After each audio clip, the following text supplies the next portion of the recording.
Hello, good evening and welcome ladies and gentlemen to another round of rapid fire racing action in the UK sim racing community Multiclass League Season 3 as sponsored by Virtual Racing School, brought to you on the premier sim racing platform available only on PC known as iRacing. Last time out it was our season opener, and what a season opener it was at the Portimão circuit. Rain absolutely blighted all three parts of the race day session, whether it was practice, qualifying or turn the race, but of course the points are scored most importantly in the race. And it was there through changeable conditions that we saw many of our drivers have to try and manage their way through very tricky conditions. Some were able to master it, some were not. Some were able to score wins where others just fell short. But today we're here in Japan for the Fuji International Speedway for round 2 of the championship, bringing all the racing action live from circuit side this fine Sunday, the 6th of April 2025. But as we get set and ready to go racing today, we welcome you all to this live broadcast from circuit side, available on 2 media platforms to your viewing pleasure. Firstly, you could be tuning in via the official UK Sim Racing YouTube channel, and that's at youtube.com, search for UK Sim Racing, and hello to you guys and girls tuning in via YouTube. Alternatively, if you're more Twitch inclined, you can of course be catching this broadcast on Twitch at twitch.tv/TX141, and welcome to you guys and girls that tune in via Twitch as well. But regardless of what platform you're tuning in on, well, we're always happy to have you here, no doubt about it. And it's a very cloudy day today here in Japan at the Mount Fuji circuit, based in the foothills of the mountain from which it takes its name. But this circuit is absolutely enshrined in motorsport in history, being the venue of the first ever televised Formula 1 Grand Prix, and that being what of course was the showdown between Niki Lauda and James Hunt, dating back to the best part of what is 40 years or thereabouts. That was the first ever televised Grand Prix, but today it is a major mainstay circuit with regards to domestic and international racing across Japan, from Super GT all the way through to Super Formulas. And today we're going to be seeing all 3 of our car classes, 4 of our driver classes, all take to it in full splendour. And what a round we've got in store, as it is a very misty day today. And I think there's a lot of spray as well out there. It's been raining prior to what has been the practice session that's currently ongoing. And well, let's get into it by giving you a recap of the season so far and what we still got lying in wait.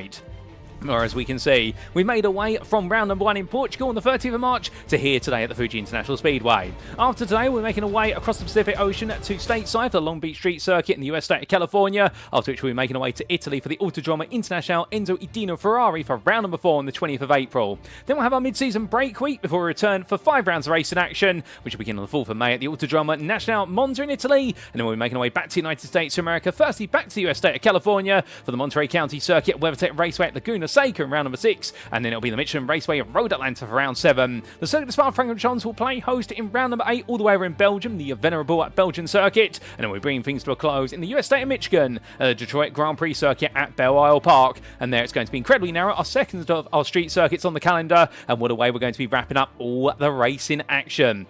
Coming into today, let's give you a recap of the circuit, and it is of course the Fuji International Speedway, spanning the Grand Prix layout, 2.84 miles in its full length. It's a unique challenge compared to many of the circuits around the world, in the fact that this is one of those circuits that is full of contradictions, the main one being the extensive start-finish straight, spanning the best part of 0.918 miles, one of the longest straights in motorsporting circuits across the globe, whether it be in the current world or in history. And well, with that in mind, it contradicts with the hairpin at turn number 1, and also the winding nature of the circuit, which sees the average corner apex speed very gradually come down over the entirety of the lap, all the way through to the final corner at Panasonic at turn number 16. But of course, where are my manners? We should say a big thank you to iRacing.com, not just for their brilliant simulator, but also the fantastic track maps that come as part of it. And well, as we can see here, our drivers, as they make the way out at turn number 1, it'll be the kink of 2 before they roar their way into the left-hander Coca-Cola corner at turn number 3, an off-camber corner, which is all about carrying as much speed as possible for the fast left-hander, and down through 100R, the double right of turns 4 and 5, when they need to carry as much speed as possible to go for that late apex at turn number 5, before making the way uphill to the turn 6 hairpin.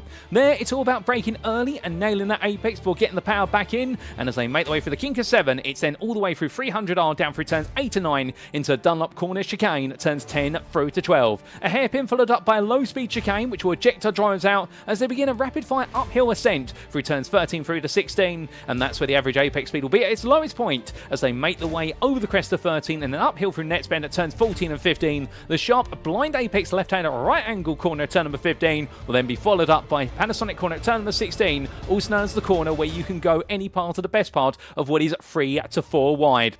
And with 3 to 4 different racing lines there, it's all going to be about the drag race down towards the finish line. Well, that finish line being the best part of 2/3 down the start-finish straight, so it really will be a long run to that checkered flag. But with our circuit in mind, well, let's come on to our rules because we can't go racing without them. And as always, in terms of car setup, this is an open setup series with fuel loads restricted as follows based on car class. The GTPs, our premier prototype class, will have 80% of the fuel tanks. The LMP2s, 100%. And meanwhile, our GT3s, our more road-based cars, they will be at 60%. And that will mandate a pit stop over the race distance, as we'll come to shortly. Qualifying wise, a close qualifying format shall be used with drivers having 4 flying laps available, and well, it's the out lap plus the 4 flying laps in the space of a 10-minute window. And in terms of our race, which shall commence via a double file rolling start with each car class separated by a 5 to 10 second gap as managed by the class pole sitter. Of course, the classes will line up GTPs ahead of LMP2s and LMP2s ahead of GT3s. Will not be segregating the GT3 driver classes, whether it be pros or AMs. They mix together and they grid up as they qualified.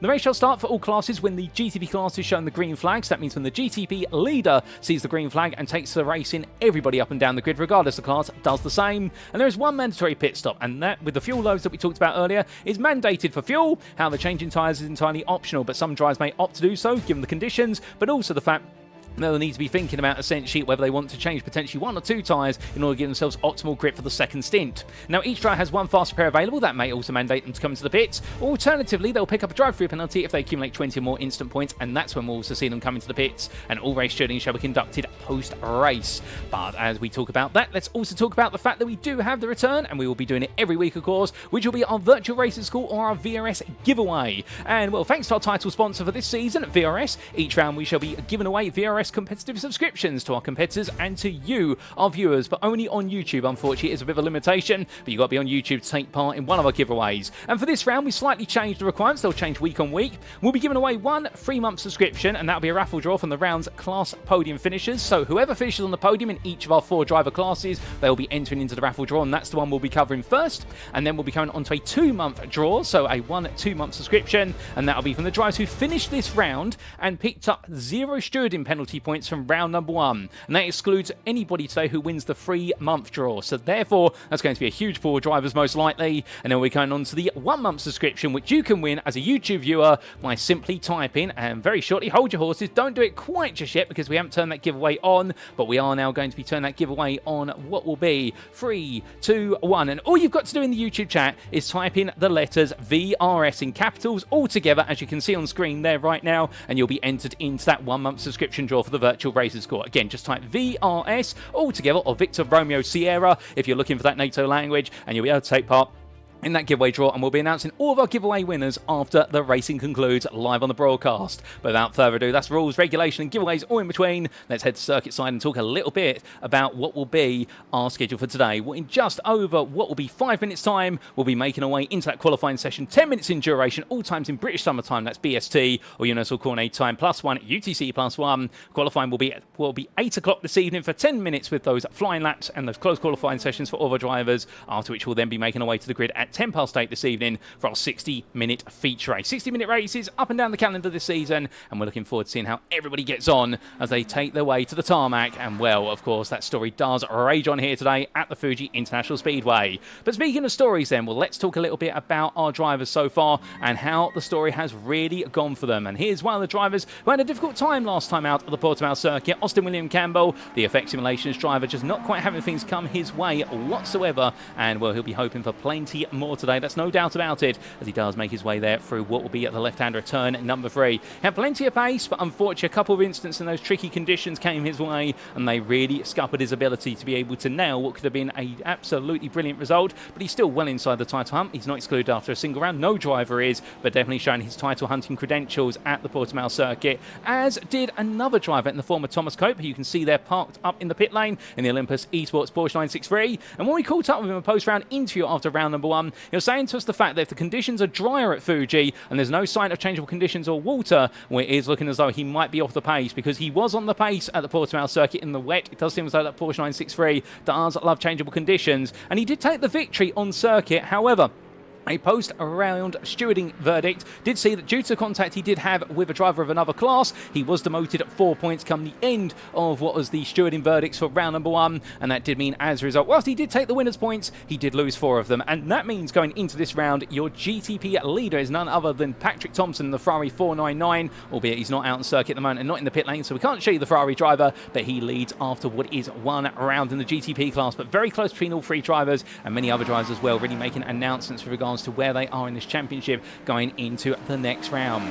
Meanwhile, I hear you ask, well, what about LMP2? Well, we do look to James Ibrahim, one of many drivers who was very fast, it must be said, in the LMP2 class, the Effect Simulations driver, making his way on through turn number 2 and up towards 3 already. However, he wasn't the driver who took victory in the end. It was none other than Øystein Herfjord, who currently in the pit line, I do believe, and I think we can pan to him, and there he is parked up in the pits right now, and Øystein Herfjord, one of our other Effect Simulations drivers. The only thing that could try and hold him back at the Portimão circuit was the wet weather conditions, but even those were not enough to stop him from charging to a rampant win, and he really did conquer the conditions. However, much like James Ibrahim, he does have many a rival to look to chase him down, and that does include the likes of Tom Farr, who you'll see here in the wonderful DDK Racing Team liveried LMP2, all these being the Dallara P217 machine, all of their V8 machine engines, and I do believe the LMP2 class in the real world moving to 6-cylinder engines in the near future, or definitely considering that switch, and we hope they don't, because we do love the sound of a roaring, scoring V8, but as he makes way through and goes straight on there at turns 4 and 5, I think he's deciding to tow his way back to the pit lane.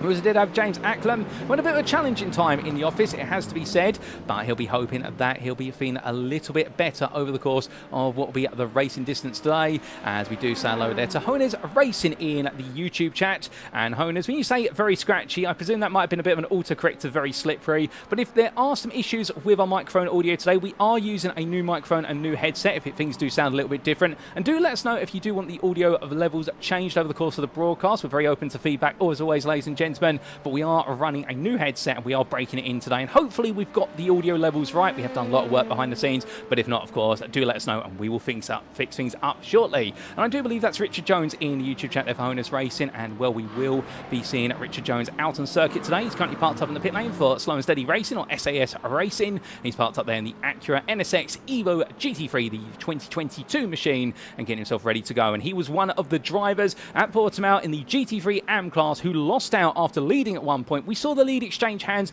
between 5 different drivers at Portimão in the GT3 AM class, but it didn't fall to Jones, unfortunately, with some late errors cost him dear, and instead it was none other than Rob Windsor who just managed to sneak his way to victory. And here is the McLaren 720S Evo driver as he makes way up through Nets Bend, but can he hold on again today, given the fact it wasn't just Windsor and also Jones who were fighting for that victory? It was also Steve Hughes, James Foster and James Conley, and indeed it was very tight, but in the end we did see Windsor just edge out his rivals, just finding a little bit more stability in those conditions compared to everyone else, and sometimes being slow and steady where it wins, but not for SAS Racing, unfortunately, but it was for this man instead. And well, we jump from what is the LMP2s to GT3 AMs, so we have forgotten one class, and who are they? Well, of course, the GT3 Pros. And well, this was the man who, if he'd had one more lap at the end of the race, he would have snatched away victory from the eventual victor, Jack Barker, who absolutely flew and made a huge gamble to switch to the dry tyre, but he was gaining on everybody by 4 to 5 seconds a lap. But it was Cy Anthony who just held on the Welshman to take that victory for Dragon Rizio,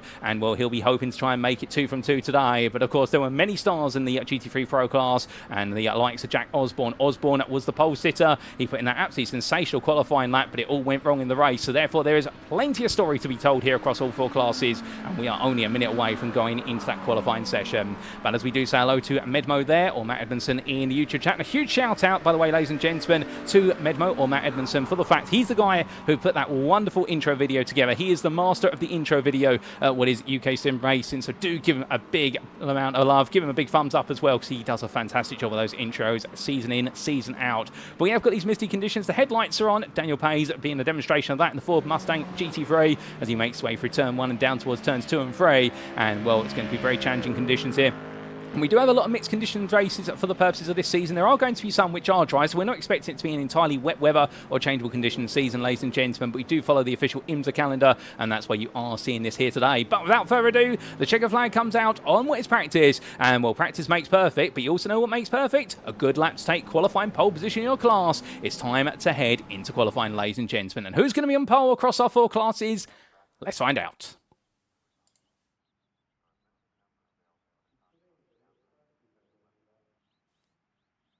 And without further ado, as qualifying gets underway, well, all of our drivers will be gradually making their way out of the pit lane in short order, including a few drivers who we didn't see in round number 1. And here's none other than Tiki Simsports' Xander Hill. I know when you refer to him as Alex Hill, but I'm going to use his actual name today, which is Xander Hill. And well, as he makes his way down that pit lane there in what is the Ferrari 499P. And well, I can tell you one thing, whilst Tiki Simsport were not in the majority on the grid, was Portimão, they're here today at one of their favourite circuits historically. They have typically at Tiki gone very strongly here at the Fuji International Speedway, and whether it be Mr. Hill in what is the GTP class, or alternatively looking further afield to some of his colleagues, they've had some brilliant results. And the one driver to watch out for in the GT3 class, particularly GT3 AM, is Satinder Diensa, what is one of the two Diensa brothers who'll be racing for Tiki Simsport this season. And well, every time he's visited here at Fuji, he has proven to run rampant with lap times, and he was looking very strong in the early week practice. But as he makes his way on through what is turns 4 and 5 coming on around,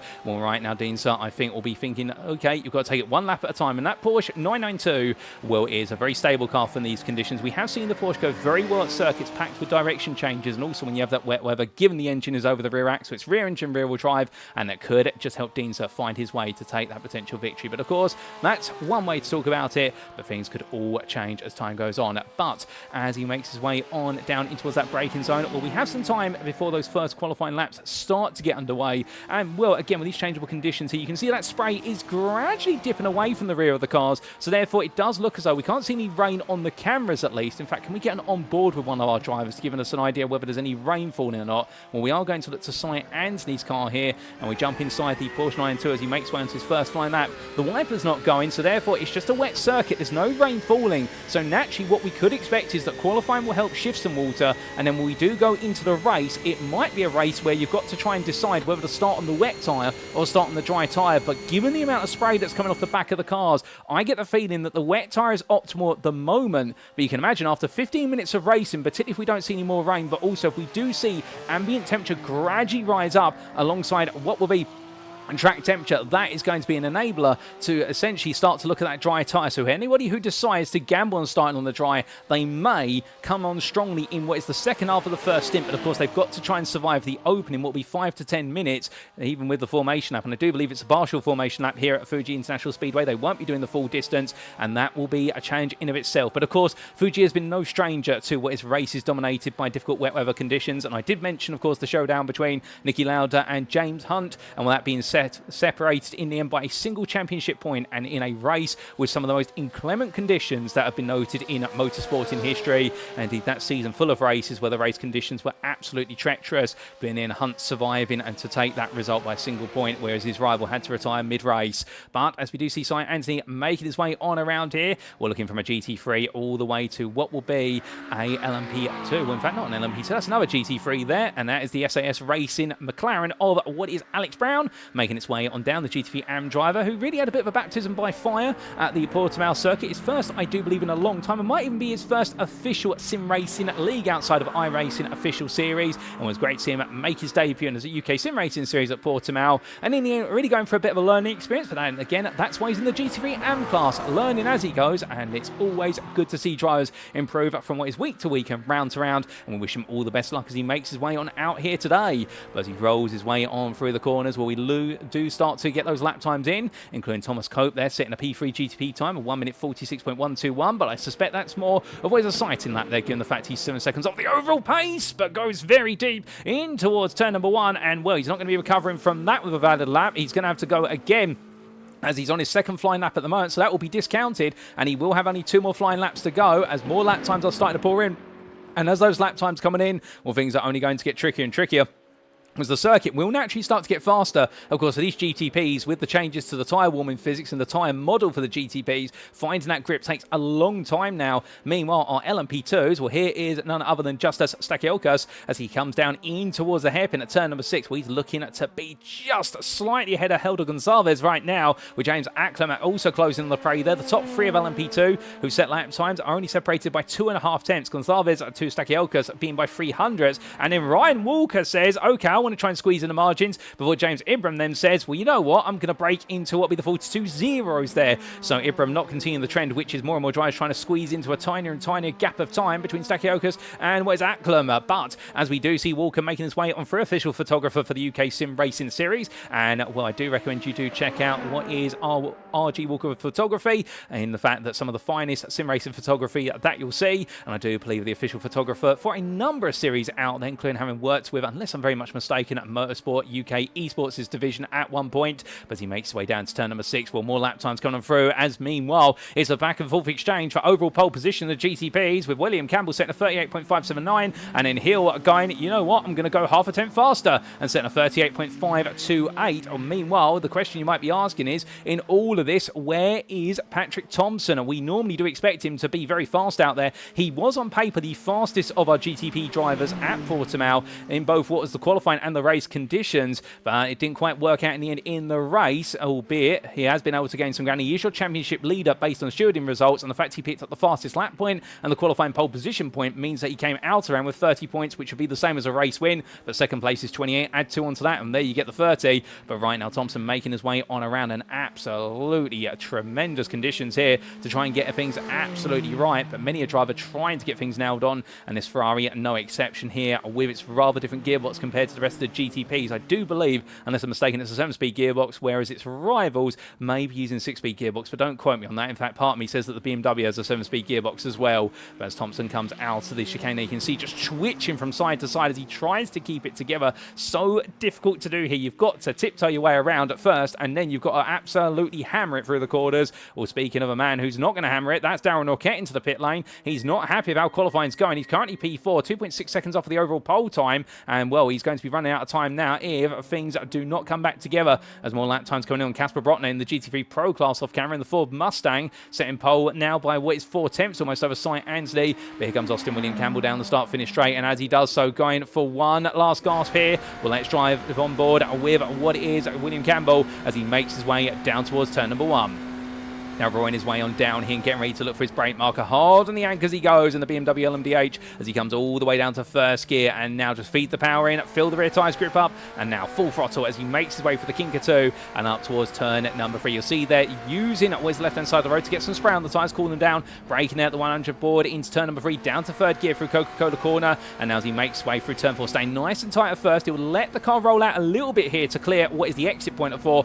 There, nice tight apex to turn number 5, 2 wheels on the grass there, you're allowed to do that. And then in towards turn number 6, down to second gear, braking nice and early at the 100 meter board. A little bit of power oversteer there as he tried to rotate the car through the corner, fighting at the steering wheel as he now makes his way down through 300R, through the right kinks of turns 8 and 9, straight line now in towards the braking zone for the Dunlop hairpin. Hard on the brakes he goes all the way down to first gear here, get a nice high apex, does exactly that. Car drops off the apex out and immediately has to snatch the steering wheel back together as he comes for 11 and 12, and now in towards the right hander at turn number 13 he goes down to second gear. Speed there, average apex speed is 56 miles an hour. They're practically tiptoeing the way around as he comes up through Nets Bend, dropping it down, braking so early there and having to trail brake and also put a little bit of throttle over potentially to balance the rear of the car out. And as he now makes way through 15 into 16, lets the car roll out wide. You've got to go nice and late here, just smoothly to that late apex, and now blast the throttle out the corner, and it's going to be a long charge all the way on down in the BMW. How much time has he gained on this lap? Well, it looks like he's struggling to improve on the first and second sector,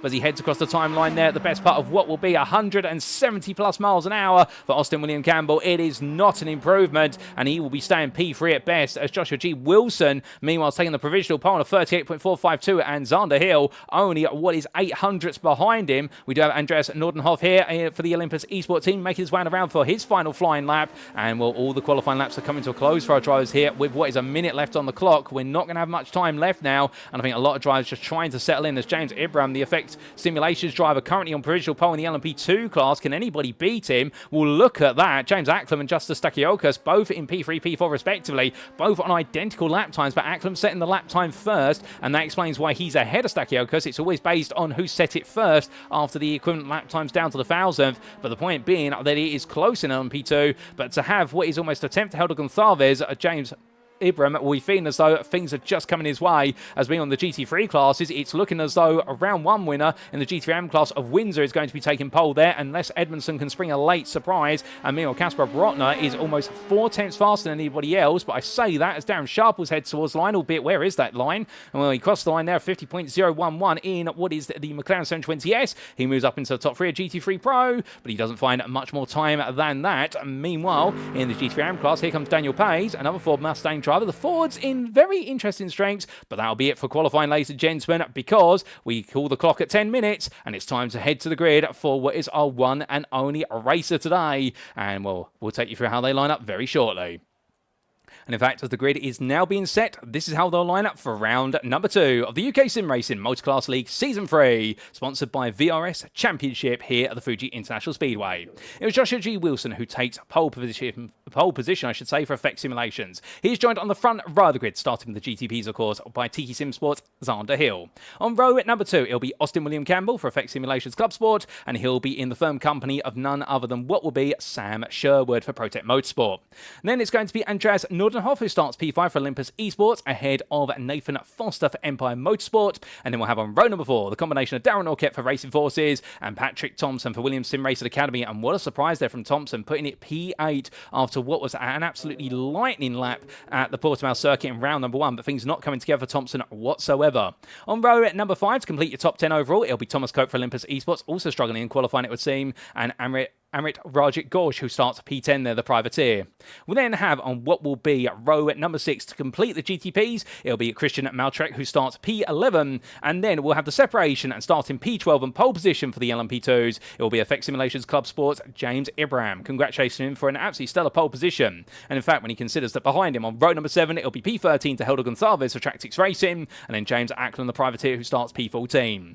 On row at number 8, it'll be Justas Stakiokas, and for the over limit racing driver, he'll be in the company of last week's winner, Øystein Herfjord for Effect Simulations. We'll then have Ryan Walker for Altitude 3M Esports starting P17 ahead of Simon Bamber for Effect Simulations, and then we'll have completing your top 20 the combination of Tom Farr and Emil Koopmans for his DDK Racing Team and Effect Simulations Club Sport respectively. That nicely brings us from the LMP2 class then to the GT3s. On GT3 overall and also a pro pole position, it is going to be Old Duton Cars' Kasper Brotner with a lightning lap there and taking pole by the best part of 3.5 tenths over Cy Anthony for Dragon Rezio. Behind them on a row at number 12, it'll be Darren Sharples, or Daz as he's known to his close friends, Old Duton Cars, and it'll be UK Sim Racing Irvine's Rob Windsor, who takes GT3 and pole position. What a pole lap from him. He'll feel happy with that one. On row number 13, it'll be Nathan Anstis for UK Sim Racing Irvine, ahead of Matt Emerson for UK Sim Racing Button, and then we'll have Stinder Dienser starting his day P27, his championship campaign there on the grid for Tiki Sim Sport, ahead of none other than Richard Jones for SAS Racing, and then we'll have your top 30 completed by Jack Barker for Made for Racing and Daniel Pais, and he'll be starting their P30 for Old Duton Cars.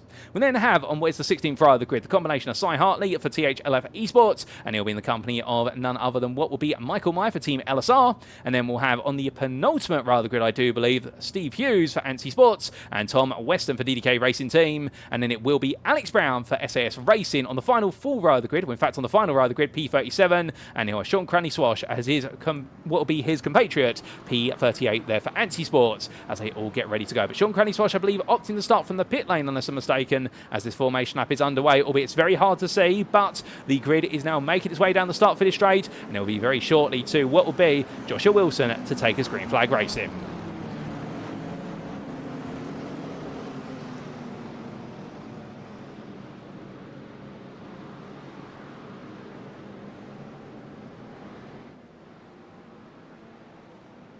And the safety car is in, and Joshua G. Wilson immediately goes on the run, and as they roar their way towards the timing line for the first lap of many here today at Fuji, well, Joshua Wilson absolutely nails the start. Look at how much space he's already put between himself and the rest of the field as they make their way down towards the braking zone for turn number 1. Headlights on for, oh my good lord, and there's a huge misunderstanding under braking there for Austin William Campbell, absolutely coming roaring in and collecting the rear of Xander Hill, and the two of them have come together as the LMP2s now make their way down to the braking zone. Well, they'll come through all the field of debris and just about there, as it's going to be side by side between Gonçalves and Acklam, and Gonçalves on the outside here as Acklam defends the inside. He's going to get ahead by nose. They make the way and through and in towards turn number 3, but as they make the way onwards, we look a little bit further back to the GT3s and things are a little bit less spectacular there in terms of what is overtakes at least, although I say that Nathan Anstis falling behind Darren Sharples coming out of turn number 1, but everything seems to calm down between the two of them as they make the way in towards turn number 3. We had a change of overall lead already. We'll come to that shortly as Jack Barker having an absolutely dismal start. I believe a major off track at turn number 1, and as he brings himself back together, he drops all the way to the back of the GT3 field, and well, Sean Crenny Swash, in fact, inching ahead. You just saw him there in the foreground of the picture, but as our drivers make the way around, well, we have lost Nathan Foster, who I believe is getting himself back together. I think there's a slight timing error on our tyre, and in fact, is that Thomas Cope who's taken to the escape road coming on through the chicane? Yes, he has. He's taken what would be the sweeper escape road in order to avoid going too far off and wide, and well, he drops down to P5 overall in class as a result. But the field now makes his way uphill. Well, Nathan Foster battling here with Joshua Wilson, who goes very deep, coming out of turn number 15 towards 16 they go, and here comes what is Patrik Thomsen. A bit of a rub between the two of them, no love lost as they rub plenty of times as they come through turn number 16 and onto the start finish straight, was they roar the way down at the start finish straight here, heading in towards what will be the next corner. We can see there a slow going Nathan Foster. I think Foster making his way into the pit lane. Well, unless I'm very much mistaken, no, I think he's burned a slowdown penalty, but it's Patrik Thomsen who now leads this race after a dismal qualifying session where he's jumped his way into lead immediately. It's Joshua Wilson right behind, Foster in P3, then it's Gorshin P4 ahead of Cope P5, Nordenhoff at P6 a bit further back. That's your GTP field. Then we have your LMP2 leader of James Ibrahim, only a further second behind in P7 ahead of Justus Stakiokas, followed by Simon Bamba, who's made some great gains, and then it will be Ryan Walker, Helder Gonçalves, Øystein Herfjord and James Acklam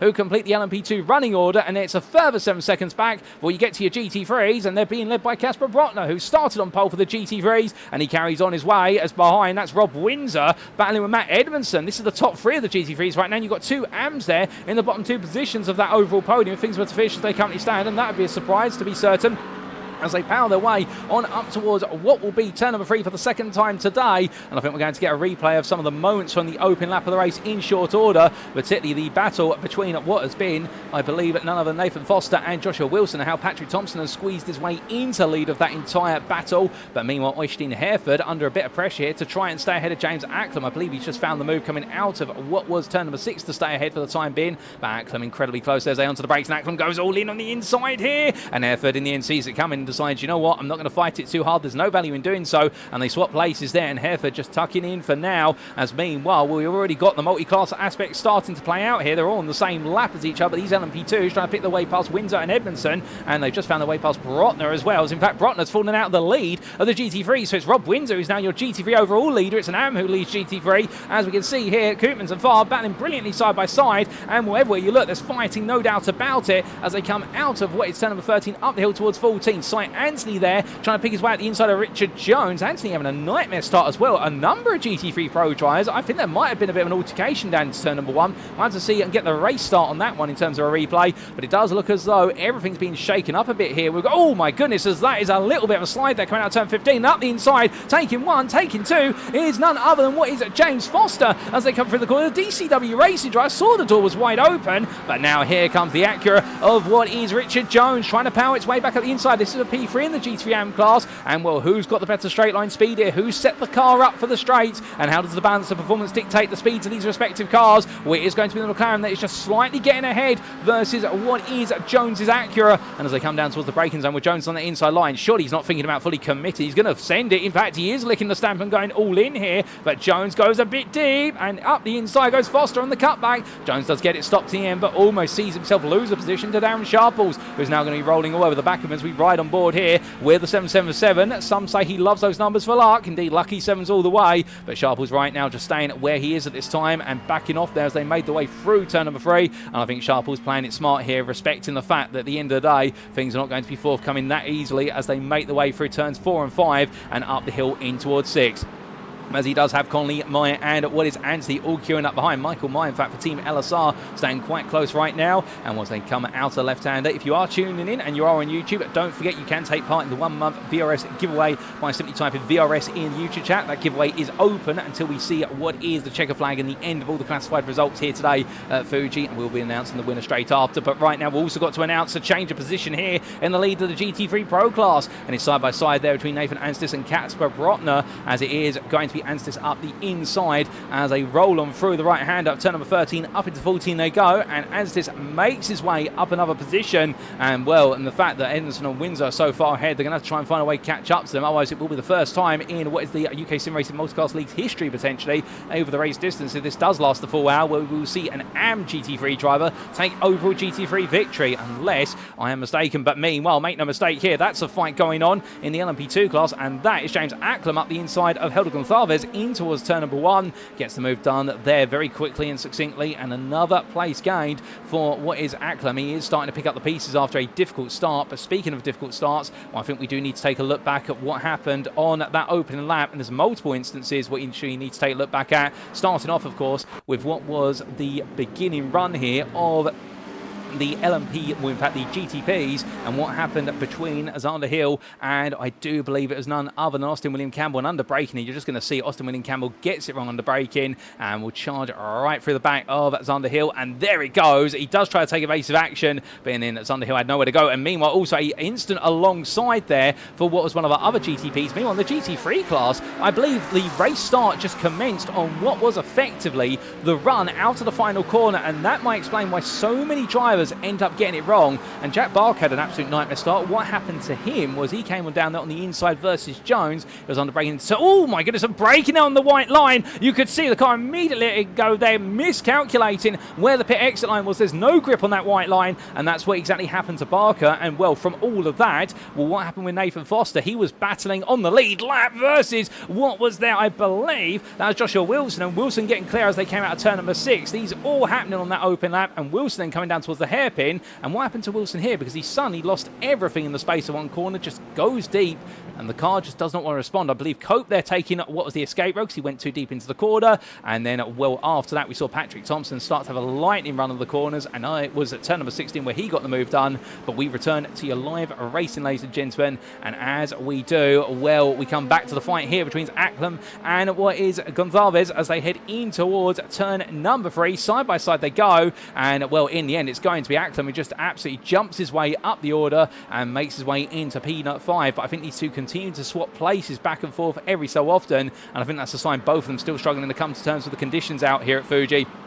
But as they roar the way on through, the circuit located, of course, near the city of Oyama in what is the Shinto district of the Shizuoka prefecture of Japan. A very nice tourist destination, indeed a circuit that's pilgrimaged to most of the time every year by many a major motorsport fan, and also the home circuit, and indeed where the F comes from on Lexus machinery, and the fact this is the official Toyota or Lexus testing circuit, and well, both companies there using it to hone in their machinery, and particularly the F machines or the V8 powered machines of Lexus. And that's why if you ever hear of an ISF or a GSF or potentially an RCF or what's to come in the near future, we're not quite sure, but we know something's on its way, or the F standing for Fuji there. But as our drivers roar the way on down the start-finish straight, coming from Lexuses, which are not on the grid, all the way to Ferraris that are on the grid, another F if you will, keeping that F theme. We can see Amrit Ghosh here enjoying a good run so far, having started all the way down in what was P11, the GTP class, doing a solid drive, as we do say hello to Zander Hill in the YouTube chat, who says that unfortunately not going to race around at the back, and confirming his retirement from this race after what was that opening lap incident.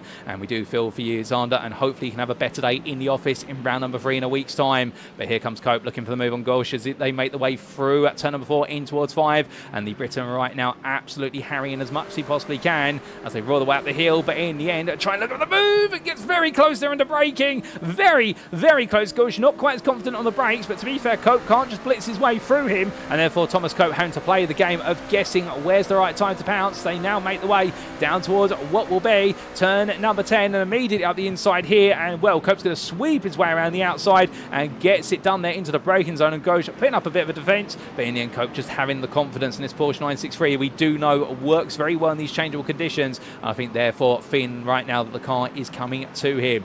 But as the drivers continue the way on around the field, now started to separate out to a degree as Justus Stakiolkas continuing to push onwards here in his hunt of what will be a P2 man, Simon Bamber, as they come on through the corners, and Bamber under a bit of pressure as they roar the way up the rise, up towards what will be turn number 13 shortly. And I think right now the number 901 for Effect Simulations will be more and more cognizant of the fact the Overlimit racing machine from Lithuania is looking to be a little bit hungry, albeit we do know that Bamber can be very good with car control. If any of you weren't aware, he is the man who managed to snatch an accurate NSX GT3 from going completely sideways at Schweden-Kreuz and made it onto the iRacing official social media platforms. But right now he's trying to snap a different kind of machine from side to side in these wet conditions, and that's the Lara P217 V8 machine in the LMP2 class as they make the way into the start-finish straight. And further back, Helder Gonçalves here looking for the move on Ryan Walker, the altitude 3M Motorsports driver, holding the outside line. He will pick up the distant toe from Stakiolkas, but you can see the overspeed on corner exit and Helder Gonçalves to get just in front in time, and Walker therefore will tuck in and wait for another opportunity as they power their way on down.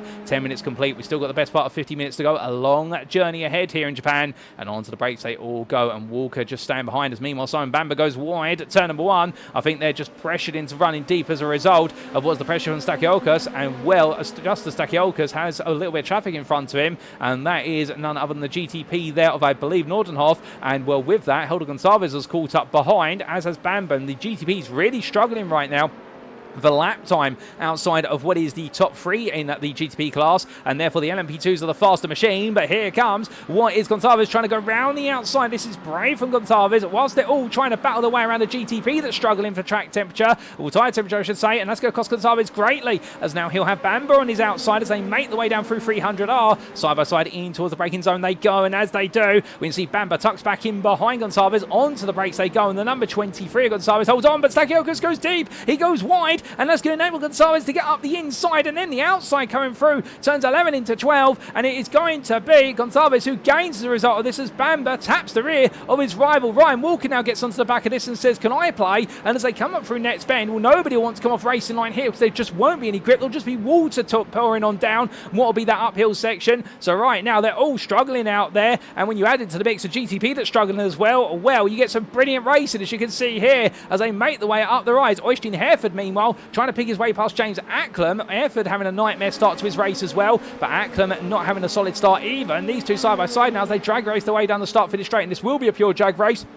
And given the fact the tow to the next car is going to be non-existent, given the next car up the road is 3 seconds away, and as they power the way on down, well, Herfjord here does get ahead of Acklam, and Acklam just tucks back in. But from them, here comes Bamber versus Stakiolkas. Stakiolkas on the left of your pitch under braking into turn 1, Bamber on the outside, and well, it is going to be Bamber who relinquishes the position, and just in time because we need to come to the GTPs, and that is a change of position for P3, as that is a very liberal use of track limits, and that is Nathan Foster squirming left, squirming right for Empire Motorsport. Thomas Cope on the inside. It's the battle of the Porsches, and Cope's on the inside then gets the place back, but my good lord, Nathan Foster take a bow. That's some car control and then some to keep it pointed in the right direction. And meanwhile, Cope up the inside of Brown, as that's Brown and what is Pays battling for GT3 AM P7, and it is going to be Brown who holds on there, using what is the free wide situation to get Pays out of line, out of sync, and he drops down 1, he drops down 2, and it's going to be 3 places to cars, albeit Tinder Dean, so it doesn't get it done in the end, and the Tiki Simsport driver has to catch the car before it runs wide and next corner, and therefore brings it back together. And Dean so really struggling at the moment around here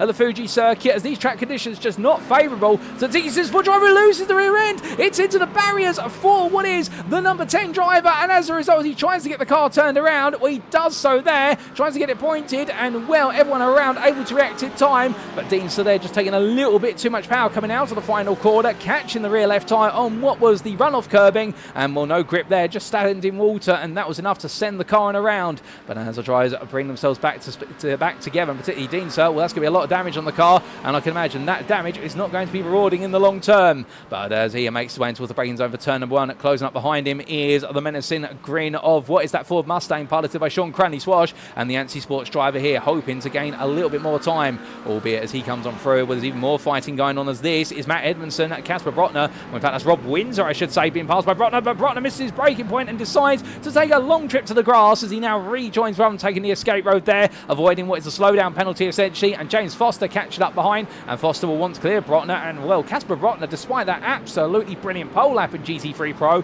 he does seem to be struggling here as he makes his way up the hill. We look back from the rear of where's the lead GT3 Pro car, and well, you can see there, that is a queue of GT3 AMs all salivating at the prospect of taking him on. James Foster being the first one in the yellow McLaren for DCW Racing, and then it's Richard Jones at SAS Racing in the white and blue and orange Acura. But coming out the corner, Brotner gets a much better run there, coming out of what was turn number 16. The Ford able to deploy its throttle very nicely indeed as they make their way down the start-finish straight. Well, right now, the old dudes in cars driver, he'll feel happy that he's leading the class, but I think there's going to be a creeping doubt setting in here in the fact that whilst he does have the best part of what is a 4-second gap, it's not a happy place to be. But saying that, that's Rob Windsor now looking for an opportunity here to get involved. Well, in fact, Windsor losing out on the exit of that corner. I must mind my manners in the fact that Casper Brotner getting a brilliant run. And what happened to Windsor coming out of turn number 69? I can imagine a bit of power oversteering the wedge, and he's rubbed slightly there by what is our GTP, as that is I believe an LMP2 rejoining. And well, whilst all this is going on, Foster trying to look around the outside into Coca-Cola Bend. He is going to do it, and Windsor is backing off. Windsor's got problems. He's not happy with the way that car is, and here comes Jones. Jones wants to try and make a move, but I think Windsor's going to pin it on the inside as it's very close there, as that is going to be one of our, what is our GTPs making its way through. Fatlas James Acklam's LMP2 that squeezes on through, but runs very wide as well.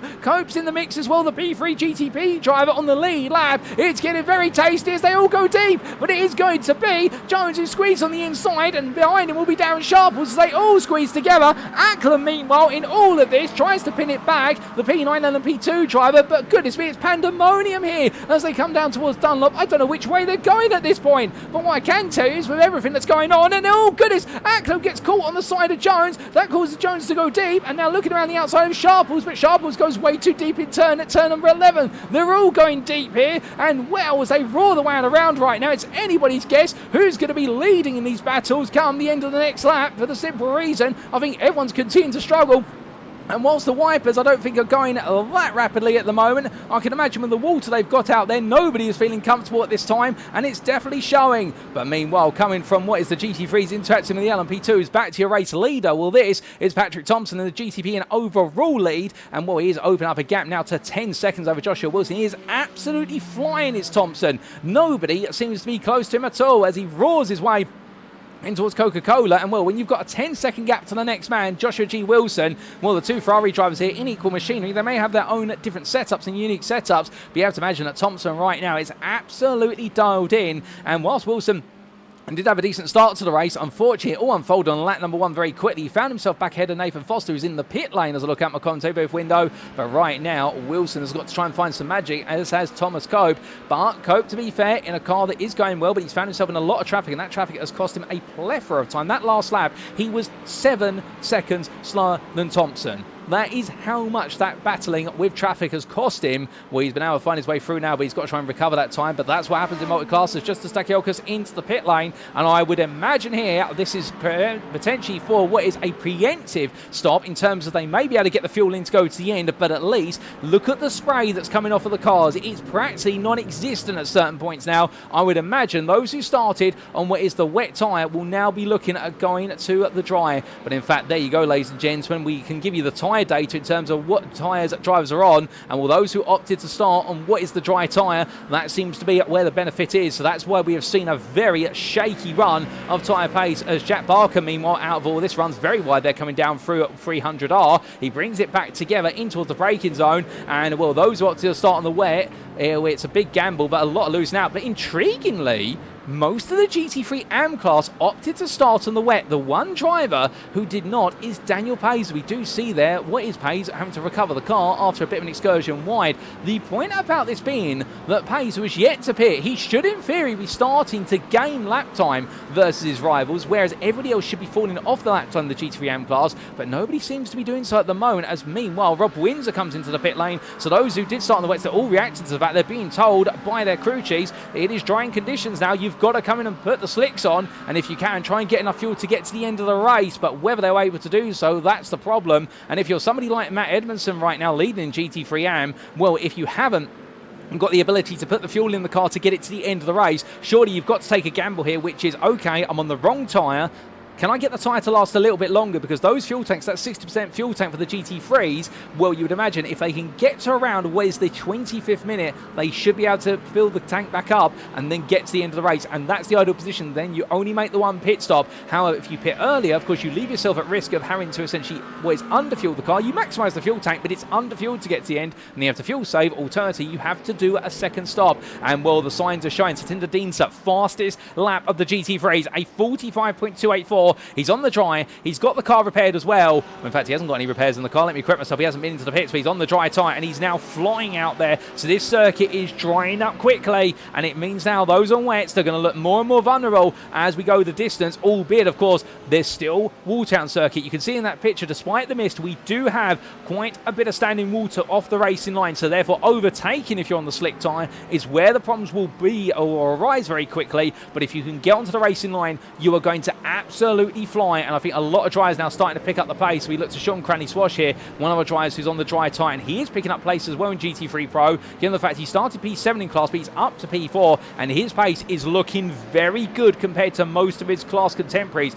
The only driver who right now he is not matching for pace in GT3 Pro is Casper Brotner, who just puts in the fastest lap of the GT3 race, and that was none other than a 43.937. An absolutely phenomenal lap there, and right now Brockner seems to have got these laps nailed in the old Dudes and Cards Mustang. But coming in towards what is turn number 3, well, as he does so, was more change of foot as we do see Ryan Walker there making his way up the inside of Matt Edmondson, and Walker being one of many LMP2s, having recently come into the pits to change onto the dry tyre and also put the fuel in the car. As he makes his way on around here, it is looking to be a bit of a struggle for many a driver. And, well, speaking of struggles, he's had many a struggle at the start of the race as he makes his way up a place against Cy Hartley.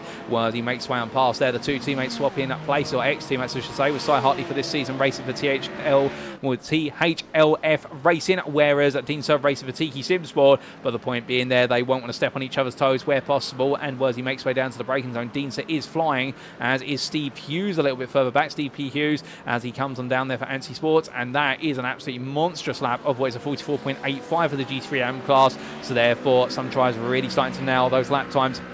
But of course, given how big the split or the separation of the field is between our GT3 AM drivers on the wets versus the dries, well, the first dry driver being Deanser in P7, who is 45 seconds off the leader Matt Edmondson. They are gaining quickly, but the problem is they're not gaining enough. And oh my goodness, is that Nathan Foster going around? I think it is. That is a big spin for Nathan Foster in the rear of the picture, and as he brings it back together, just running slightly wide there, coming out to turn number 5 in towards 6, and the car in the end creeping back to life here. And well, Foster on what is the dry tyre. Very quickly find out what happens when you find a damp patch on a dry compound in these GTPs. There's just no grip, and you end up going around as quickly as you can say the words. Well, as they come down through turn number 8 in towards 9 and 10, that is going to be Thomas Cope, who's trying to squeeze his way through the GT3s. He does so there, but he knows he's taking a risk in doing so. But to be fair, sometimes risk breeds rewards, and that's what he'll be hoping for here as he comes up towards what will be turn number 13. Running his way through the right-hander, and well, still more change of foot here as he's trying to chase down Wilson and Thompson. He's looking around the outside of Foster, who will have to respect the blue flag conditions, and Cope, they're able to do so as Foster takes the apex curb, bleeds towards momentum, but shows racing respect and racing room. Coming from them back to what is Darren Sharples all over the back of James Foster for the lead of what is the GT, in fact P2 in the GT3 class. Let me correct myself there. Casper Brotner being the GT3 leader. Move up the inside, and that is going to be Sharples on through. Foster won't be too upset about that. He's got a bigger concern about what's trying to chase him. That's Richard Jones, 4.5 seconds back, will be his bigger concern, as now Darren Sharples will surely go try and chase down Casper Brotner, who is 17 seconds clear and not holding back at any point. And as all the drivers are all the way on through, well, right now it is getting tougher and tougher out here, particularly if you're on that wet compound. But the only drivers on the wets at this point, as we are to understand it, are what is your GT3 AM at top 5. Otherwise, everybody else has gone to the dry tyre, and therefore the GT3 AM's in a very weird place compared to everybody else at the moment. And that's not to besmirch or be unkind to them, but right now it does seem to be the game of who can last the longest on the tyre in order to then subsequently get to the dry. Well, Matt Edmondson has pitted. He was leading at one point in GT3 AM, so he's made the gamble already. So therefore, I would imagine that it's going to be a bit of a change, as that's a move from Cy Anthony up the inside there, Michael Meyer, to move into P23 overall. And well, quick success excellent move there, Maya, focusing more, I think, on what's coming up behind, including the GTP, and I believe that is your race leader. In fact, that's not your race leader, that is your P2 driver of Joshua Wilson. Patrik Thomsen's already made his way all through, but Thomsen and Wes Wilson are absolutely attacking as much as possible, matching each other's lap times now, albeit Thomsen on that previous lap, what is a 31.476 he's just set. So Thomsen going from what was a 33.6 to a 31.476. This circuit is definitely in dry conditions if it wasn't already clear already. He's flying out there, and Wilson meanwhile now trying to find a bit more time as they make the way down the start finish straight. Can he get a bit close in terms of those lap times, or is he going to find himself just gradually ebbing and falling away from Thomsen? And the answer is it's a 35.631. Well, to be fair, he did have traffic to contend with, so it's not a proper indicator, but I would imagine that Wilson right now just not having things come his way as Cope at 33.151. Well, Cope is closing on Wilson. Traffic has been kinder to Cope so far, but will the shoe be on the other foot? We'll have to see as they make the way onto the next lap. Coming on around, well, from what is our GTP class, we do look to our LMP2s, and this is Øystein Herfjord, who started all the way down in P5 in class, but since then has now started to make some progress and is on the back of Tom Farr for P2. And well, as they roll the way up the rides here, we jump on board with the LMP2 driver in the 907. Looking quite confident as he makes his way up through the corners and up towards what will be turn number 16 into the right-hander. And well, can he find a move? Well, not at the moment. Definitely he's too far back, but hold the phone as we have got a change of position. And here's a replay because we've just had this happen to Joshua Wilson in the GTP class. Comes out of turn number 6, runs wide, and as he tries to bring the car back on circuit, the rear kicks loose. And there on the left of your picture is Thomas Cope coming on through to take P2. So Joshua Wilson, having a frustrating moment there, ran deep, tried to power on through very gradually, but in the end just no grip available, and in the end Wilson dropping to P3 in what is the GTP class as quickly as that. As we come back to your live pictures, and this is Øystein Herfjord continuing his way on in the pursuit of Tom Farr, who's in the foreground of your camera, but they're still a second apart at this time. But as they make the way on through, well, from them we do look to what is Helder Gonçalves, your leader of the LMP2 class, and the man who right now seems to be out there with a plan, and that plan is simply lead and open a gap up as he makes his way around the outside of your GT3 PRO leader, Brotner. And once they come down, it's a difference of a lap between the two classes now, and well, it is Gonçalves who is in control at this time, albeit it should be said that Tom Farr has been the faster driver over the last couple of laps. And well, let's see if we can get a little bit of data to suggest exactly where the lap times are going between the two of them. Give us a brief moment, ladies and gentlemen, and we might be able to muscle that up onto your screen, and I think we are going to be able to do so. And in fact, here are the lap times between what is Gonçalves and, well, in fact, that's Austin William Campbell, so not quite the way we wanted it, and we'll have to try and get you that data a little bit later, but they can clearly see if you would have articulated the difference in lap times between the two of them. But the point being that Helder Gonçalves has been losing about a second of what has been his advantage of 6.5 seconds over Farr lap to lap, albeit whether it will go the other way this time as they make their way down the start finish straight. Three classes all in a line there, and well, as they come on down, that is going to be Austin William Campbell retaking will be P4 and moving all the way up that running overall order. Gonçalves here versus Farr as they make their way down. Well, there's Gonçalves and there's Tom Farr behind. And well, in terms of the gap between the two of them, now we can get the lap times up on screen. And there you can see for what has been the last few laps, Gonçalves absolutely struggling, losing another half a second on these last two laps to Farr. And Farr is the fastest driver in the LMP2 class right now. In fact, setting the fastest lap of the class in that previous lap, a 35.396. So Farr hasn't got too much distance between himself and Gonçalves, but he's got to keep up this consistency, and that is the hard part there as he makes his way through turns 4 and 5 and up into 6. In the fact he's just got to keep those laps coming one after another. You've got to keep banging them out, and the consistency is what can lead to victories. As meanwhile, that's James Acklam going the long way off. In the end, he's going to take to the grass and just straight line it rather than try and rejoin midway through turn 11. I think a smart call there, and Acklam just running deep, and the car stepping away from him. As meanwhile, more change of the foot in the GT3 classes. That's Michael Mai going deep out of turn 16. Matt Edmondson up the inside there. Edmondson on the dry tyre. Those who are still wet shod, including Richard Jones, into the pits. The only one who has yet to come into the pits is Mai. Also Brown, who's falling down the order like a stone. Alex Brown, there you can see him as it's it's a two battle in front, and that's Hughes versus Windsor, and Brown's watching it, and as they power the way down, well, I think Brown's going to get back ahead of Hughes as he tries to come across there in the Mustang. Brown swaps to the inside at the last possible minute there, worried about being cut off by the Mustang, and well, the drivers stay as they were, but Brown definitely definitely on the wrong tyre compound, it would seem, in terms of lap time. And Conley, your race leader, is now only 30.5 seconds clear of Edmondson in the GT3 home class. And something tells me that when Conley comes in, it is going to be Edmondson who takes the lead. But of course, the question will be, have they got enough fuel to get to the end of the race, or are those who pitted for what has been the slick tyre early, are they going to have fuel troubles towards the end and potentially need to make a splash and dash or a lot of fuel saving? Well, either way, it's going to cost them a lot of time. But speaking of time costs here, that's going to be, oh, goodness me, a big move up the inside from Foster versus Brown. And well, the McLaren driver overcooks it, runs deep, and he's going to have to rejoin. He'll tuck back in behind Brown, who decides just to play it safe, albeit I've noticed that Brown's missing a rear bumper there. I think there's a bit of a story to that on that McLaren, but we're not going to find out about that anytime soon because we haven't got a replay of it, from what I understand, or at least being told in my ear right now. But meanwhile, whilst all this is playing out, Michael Nye, well, he's still out there for Team LSI. He's still holding on the wet tyre. He's now at what is the 30-minute point of this race, almost. And I do wonder whether the strategy here is to try and get nice and deep into this race before going to the dry tyre. Surely he's got to be thinking about it soon, because that fuel tank is going to be at the crossover point as he slides there. The wet tyre he's on is really struggling for grip right now. You can see the big GT3 AMQ behind a Windsor Hughes, and Brown will be a little bit further back as they all make their way up their eyes. And we're coming out of the corner then onto the start for this straight. Another big slide there for Mai, and the number 2 driver right now really struggling for grip here. As you can see, what is Cope making his way through. Here comes the drag race as they power their way down the start for this straight, and it is going to be an attempt at a move here from what will be at Windsor. You can see on the inside down the straight, Hughes watches on as well. They've got to be cognizant of the GTPs making their way on through it, as that is going to be Joshua Wilson coming on down the start for this straight, into the braking zone, and Windsor does get ahead with Mai behind, and then Hughes there, and that is going to be Rob Windsor up into GT3 AM at second place, with Mai drop into third place in the class, and Hughes in P4 still watches on. Meanwhile, going very deep at turn 1, that is Alex Brown, who's taken a trip to the runoff area, and well, we can now count with both our hands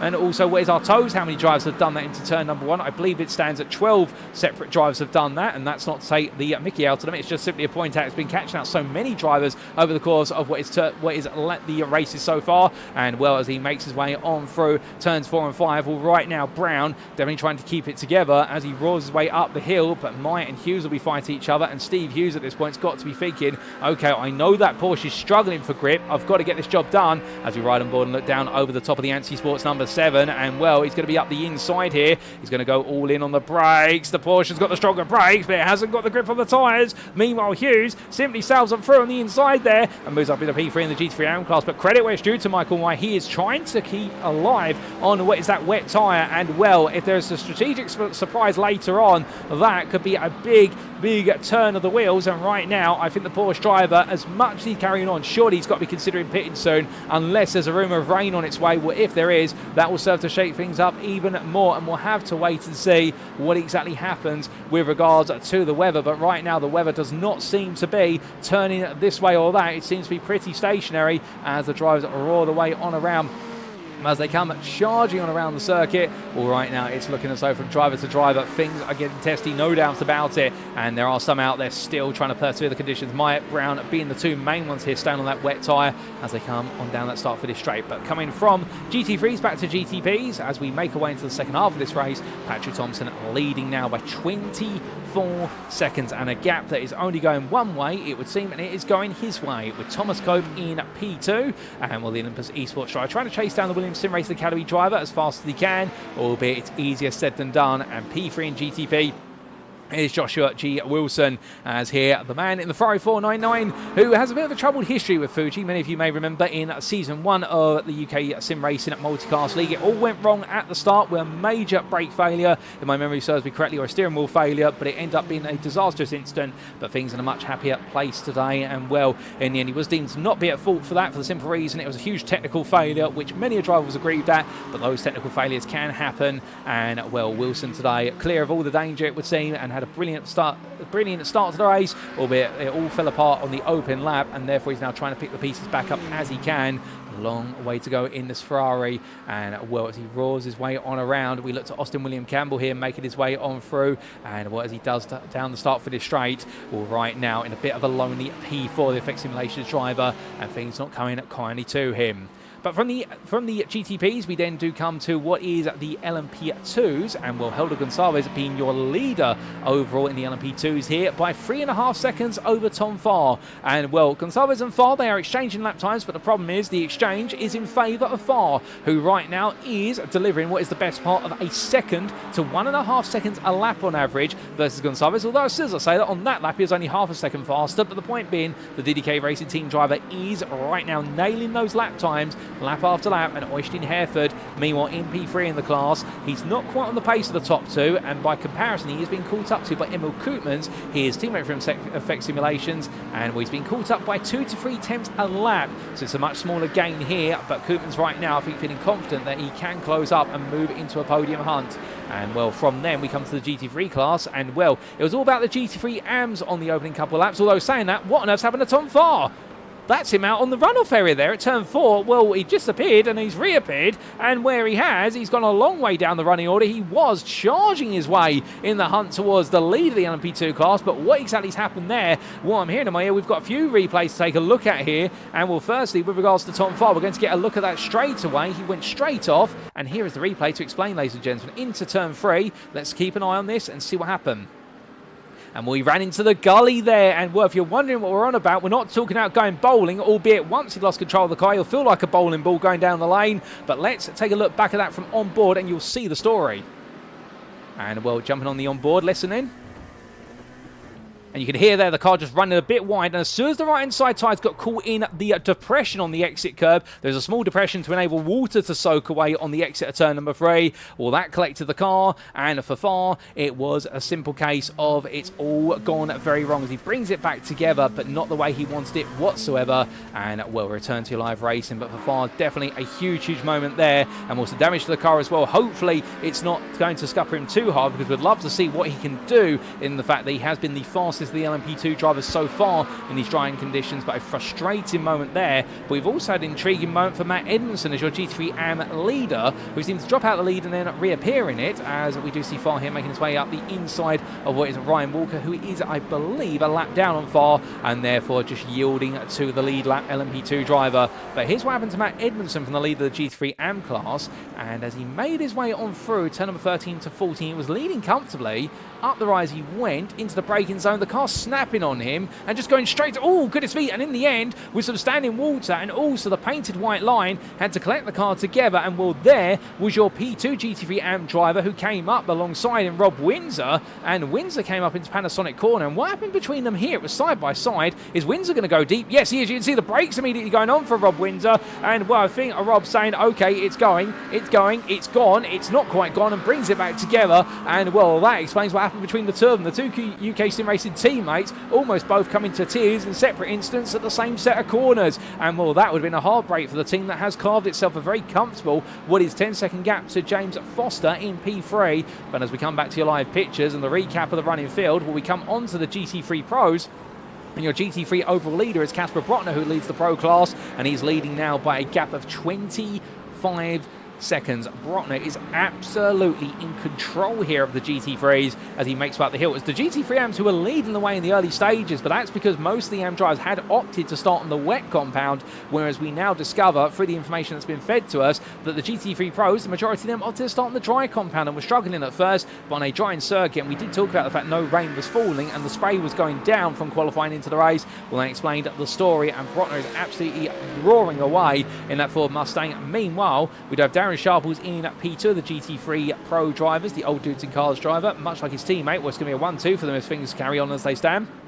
And making his way up the hill in towards turn number 16, and well, he's got Jack Barker 11 seconds back, the NSX driver who had that huge moment under braking into turn 1 on the opening lap, just touching the pit exit line, and the lack of grip there on the white painted line almost cost him the entire ability to carry on in the race, but thankfully able to get it around. And the made for racing driver is once again trying to do a chase down on the top two, albeit he is faster than Sharples by a good number of seconds a lap. Well, Sharples in that previous lap did set what was a 43.0. Meanwhile, what's it going to be for Barker this time around as he comes down the timing line? It is going to be for him a 42.6 or 42.7 rounded to the nearest tenth. So gaining by the best part of what is 3 tenths there. So Barker is flying, but I think the multi-class traffic just making that rate of gain very significantly as we've got a car off there at turn number 1. And I believe that's Darryl Norquette who's taken a trip almost to the weeds, but not so. And indeed, there you can see him. He was involved in an open lap incident, which was in parallel to the incident we did see between Zander Hill and what was at the time, I believe, if my memory is correct, Austin William Campbell. But I believe Norquette in his own incident down into turn 1. We did catch it on the corner of the camera, and well, a frustrating day today for many a driver, particularly Norquette in the 86, where it's just not come together in this BMW. But as he comes in towards what will be turn number 6 here. Still trying to soldier on all the way to the very end as best he possibly can. And well, as he does so, well, we also need to come to the GT3 AM class for a quick recap. And well, Matt Edmondson, your race leader at the moment in what was a gamble to start on the dries, whereas most of his class roles started on the wets, and it's paid off for him eventually, albeit, in fact, I believe he started on the wets much like his peers, but he was rather first to go to the wet tyres. Let's get our history correct. And in doing so, well, Edmondson's been able to make this work with a gap of 5 seconds, and we're trying to break away from teammate for UK Sim Racing, that is Rob Windsor, last week's winner at Portimão. And then we do have James Foster, who is P3 and is not really closing right now on Edmondson, but he is closing on Windsor. Windsor is falling backwards towards Foster. And in fact, Foster and Edmondson on very similar pace, it must be said, but Windsor is struggling by comparison, albeit I say that on the previous lap he was faster than the two, but the average pace has seemed to indicate that Foster and Edmondson are the faster drivers inside this top 3, and Windsor is ping-ponging himself back and forth in terms of the gap he has between the two relative to them, and therefore that's the way it's going. But meanwhile, a little bit of a turn in the story here as Jack Parker's into the pit lane, as is Casper Brockner. So I think here this might be the mandated pit stop coming on through for what is our GT3 Pro drivers who started on the dry tyre, but of course they didn't need to pit as a result of starting on that tyre. So Darren Sharples carries on here, and they will need to take on fuel. So this is where the strategy in the GT3 class is going to get very strange, and it could really lead to an exciting end to this race, because you've got many GT3 AM drivers who opted to pit early to go onto the dry tyre, and they've naturally gained some race time. But the problem is, because they've had to pit early to get off a wet compound that just was not staying alive any longer, well, therefore it does mean that they may find themselves in the end running low on fuel towards the end of the race. They may have to fuel save, or they may end up in a situation where they've got to go in for a second pit stop. Nobody wants to do that. It'll cost you too much time,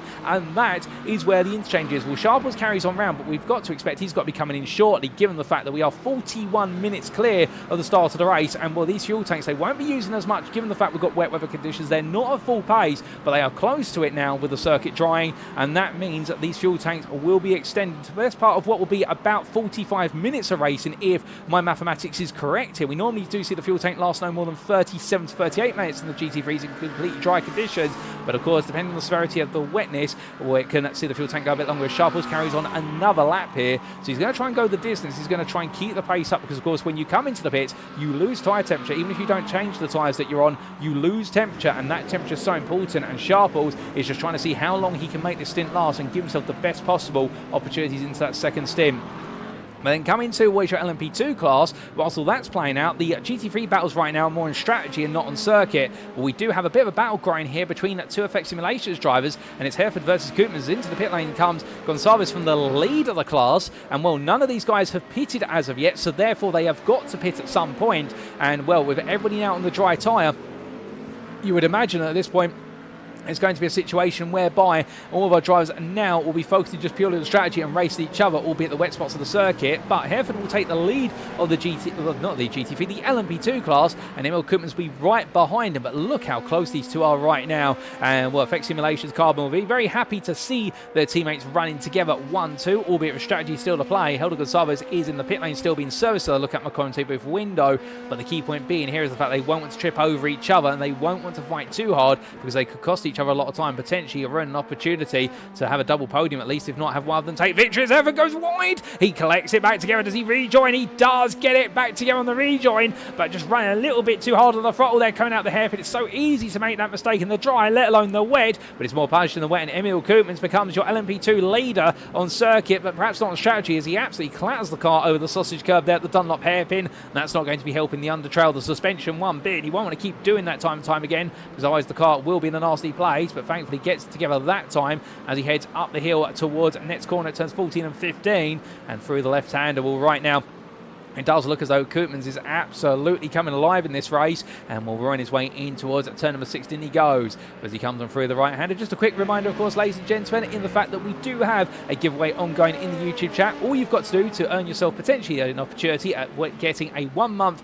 virtual racing school or VRS subscription is just type in the YouTube chat VRS, as in the 3 letters V, R and S, and you'll be entered into that draw, which will take place soon after the racing finishes today, and we'll be giving away a 1-month subscription from week to week and round to round. But going from that, as Sharples finally into the pit lane relinquishes what is thrown on what the top of the GT3 Pro standings. Well, Casper Rotner's already down towards turn number 1, so he retakes what is the GT3 Pro lead, an overall GT3 lead, and I think Brockner's not really in doubt right now unless he makes a mammoth error of his own proportions, and he'll be feeling quite happy with that, and as he brings himself on through up towards what will be, turns 4 and 5 he goes. Well, there has been a change between Øystein Herfjord and Emil Koopmans, and in fact, I believe that Koopmans has lost out. Now, have we got anything to explain how Koopmans has lost out? And the answer is no, we haven't, but we have got a replay, I think, that is going to tell us the story, and here it is. This was the battle for the LMP2 lead, and what happened here, I suspect Koopmans is going to take a trip off towards the end of turn 1, and it's a big lock-up on the front right brake. Intriguingly, doesn't go that deep, just has to unlock the brake and then very gently nurse the car through the corner. So Emil Koopmans doing a brilliant job there to keep the car together, and as they make their way in towards turn number 2, Emil Koopmans there making sure not to lose what could be a very important position on the podium towards the end of this race, as we've only got 15 minutes plus the final lap to go. Thomas Cope now comes into the pits from what is P2 in the GTP class. Our GTP leaders yet to pit are Thomsen, Cope and Wilson, so they've all been going long, and our top 3 in the LMP2 class yet to pit. Gonçalves, who was the race leader before his pit stop, well, he definitely was leading by a comfortable margin, and therefore you'd imagine he'd retake the lead, but this is getting very, very close on the margins here with regards to the fuel tanks. Meanwhile, we come back to what is the GT3s, the GT3 AM class, and this is Connolly versus Pays as they make the way on through turns 4 and 5. We ride on board with the UK Sim Racing Button driver, chasing after the old dudes in cars Mustang of Pays. Into the braking zone they go for the hairpin at turn 6, both mounting the curb there, close together. You can see that McLaren has the better rotation and also the greater confidence on power compared to what is the front engine laden Mustang, but the thing is that Mustang, when it does get the traction down, it's able to blast away with the V8 engine. Connolly looking very confident, however, under braking. It must be so. You can tell in the body language of the car, Pays just not feeling as though the car's hooking up, whereas Connolly hitting his lines, nailing it, and just getting closer and closer from quarter to quarter as they make the way to the braking zone here for turn 13, and that in front of them is Sean Cranley Swash, albeit between the two of them is the SAS Racing McLaren of Alex Brown, who's going to just give the space here on the blue flags as they come through. Connolly sneaks his way out the inside there, and when they give each other plenty of room as they make the way in towards turn number 16, and Brown there just respecting the fact that he is a lap down and not wanting to get involved. He has finally switched, it must be said. Off camera it's happened. He's going to the pits and switched from the wet tyre to dry tyre, as Brownie made the wet tyre last a very long time. I think staying on the wet tyre too long and costing him what could have been some good positions today, but still all a learning experience, and that's why he's here on the grid learning from week to week, much like many of our GT3 AM drivers, and indeed some of our pros learning as well. There's always a good time to learn, and well, as they make their way down the start for this straight, it's going to be close, but I think for Connolly's too far back to get involved, as this is Sean Cranley Swash, your P6 GT3 Pro driver, who right now has a GT3 AM battle closed up behind him of Pays and Connolly, and well, Richard Jones is only what is a further second behind. You can see him there in the rear of the picture, and I think Jones would like to be in this battle. I think he'd love to get involved and really take the fight with them, but we will see exactly what that's going to bring him into the mix a little bit later as the drivers make the way on around, roaring the way through the corners, and well, it does look as though at the moment all these drivers just staying in their running formation. But as they do, well, meanwhile, not much fighting happening in the prototype classes. It is the GT3s where things are starting to get very intriguing. And again, we do have that big question mark of those who pitted early, pitted in the GT3 AM class to go from the wet to the dry tyre. Do they have the fuel to make it the distance? And, well, we'll only find out in these closing stages of this race. We haven't got long left before we start to see the signs. It will be in the final 5 minutes, as meanwhile, Patrik Thomsen just comes in from the lead of this race. And in theory, at least, you would imagine that he's going to be coming in and coming back out your leader, given. He's coming to the pits for a 1 minute 10-second gap to Wilson, and Wilson, who's yet to pit, he'll be the last of the top 3 GTPs to pit. Well, there is Thomsen up on the jacks, and will Cope meanwhile just making his way on around here, and you would expect in theory he'll be looking to take what will be P2 back off of Wilson when Wilson finally pits. By the look at my commentary booth window, Wilson is still out there at the moment, and meanwhile Thomsen has just left the pit lane and retaken his lead that he gave up for a brief moment, and he says, right, I'll take that back if nobody's around to challenge for it. And will Patrik Thomsen absolutely flying off into the distance, and meanwhile Thomas Cope here knowing now that really it is all about getting into P2 and looking to finish there by the end of the day. But as we look to Daniel Pays here, trying to go around the outside of Cranley Swash, and there's contact between the two of them, and Pays, oh goodness me, now that is going to be a one that I think is going to frustrate Pays, but I think they're Sean Cranley Swash under braking. I think both of them breaking in a straight line, and with that camera angle, it almost gave the feeling that Pays tried to turn a cross swash a little bit, albeit not to say that he was doing that, but that's what the camera angle would suggest. I'm sure we'll get a replay of that very shortly as to how that played out, but challenging one there, and Cranley Swash right now with James Connolly behind. Well, I don't think he wants to try and block the GT3 drivers. I think he wants to run his own ways, but I think he also wants to make sure he exists out on circuits. We see Connolly going up the inside there into hairpin, and meanwhile Richard Jones. Well, Richard Jones has just, oh, goodness me, and Jones has gone straight on there, brings it back together. Now, in fact, he had a spin at turn number 6 under braking. So Jones there making an error. And are the wheels coming off the proverbial bus for many a GT3 AM driver right now? It does seem to be in its closing stages. And the fact they have been pushing hard on these tyres for so long, and, well, perhaps pushing a bit too hard, and the tyre life is now coming back to haunt them. But in terms of replays, well, let's take a look back at what exactly happened there between Sean Cranley-Swash and Daniel Pays. And here is the replay, ladies and gentlemen. And this was Pays making his way down the start finish straight. Let's listen in and watch from the onboard. And we're trying to squeeze his way into a gap there. Went for it. Does he turn on through? I think just a tiny pull of the steering wheel to the right there. And, well, that might be what triggered the contact between the two of them. I think Pays also trying to keep the car straight, given he would have been braking on a very tight line there. And, well, a bit of a challenging moment, but that was the instant between the two of them. And, well, let's return to your live racing pictures as we do look back to Jones here as they make the way on down. But, of course, our stewards, if it does get reported, they have plenty more camera angles. We're not a sim racing steward at the end of the day. Indeed, we're not a race steward. We are what is your commentator, and therefore we can only go with the information we are given. And, well, as Jones makes his way on down towards turn number 1, well, he's holding on to P5 in the GT3 AM class at the moment as he goes deep there again, but something's definitely not right on that Acura, and I think it's the tyres. They have just fallen off the cliff, and Pays is closing hand over fist. You can see Daniel Pays in the rear of the picture. He is flying right now, and will Pays then to try and recover the places after that altercation with Cranley Swash, and therefore the first one on his tick list will be this Acura. But Emil Koopman's into the pit lane now, and he makes his way on down pit row. Helder Gonçalves meanwhile as well. This is getting very intriguing because James Ibram is your leader in LMP2, and he has already pitted, it must be said, but I think there's been a big change, and the script for what is this LMP2 race has suddenly been torn up all over again because James Ibram is all the way the best part of 9 seconds up the road. We thought it would have been Helder Gonçalves who would have been leading quite comfortably, but Ibram, I believe, has really retaken this race into his grasping, and it was all through strategy in the pit lane, and remembering that Ibram pitted on lap number 10, so therefore the LMP2 driver, he's been out there for the best part of 22 laps right now, James Ibram, and in one stint, well, can he get all the way to the end on fuel? That is going to be the challenge, given the fact these LMP2s are so thirsty on fuel with the V8 engines, and that is going to be a worry. There is your Effect Simulations driver making his way on around. He'll know that he's only got 9 minutes to go, and, well, of course, the final lap will be dictated by what will be your GTP drivers, or your GTP overall lead, I should say.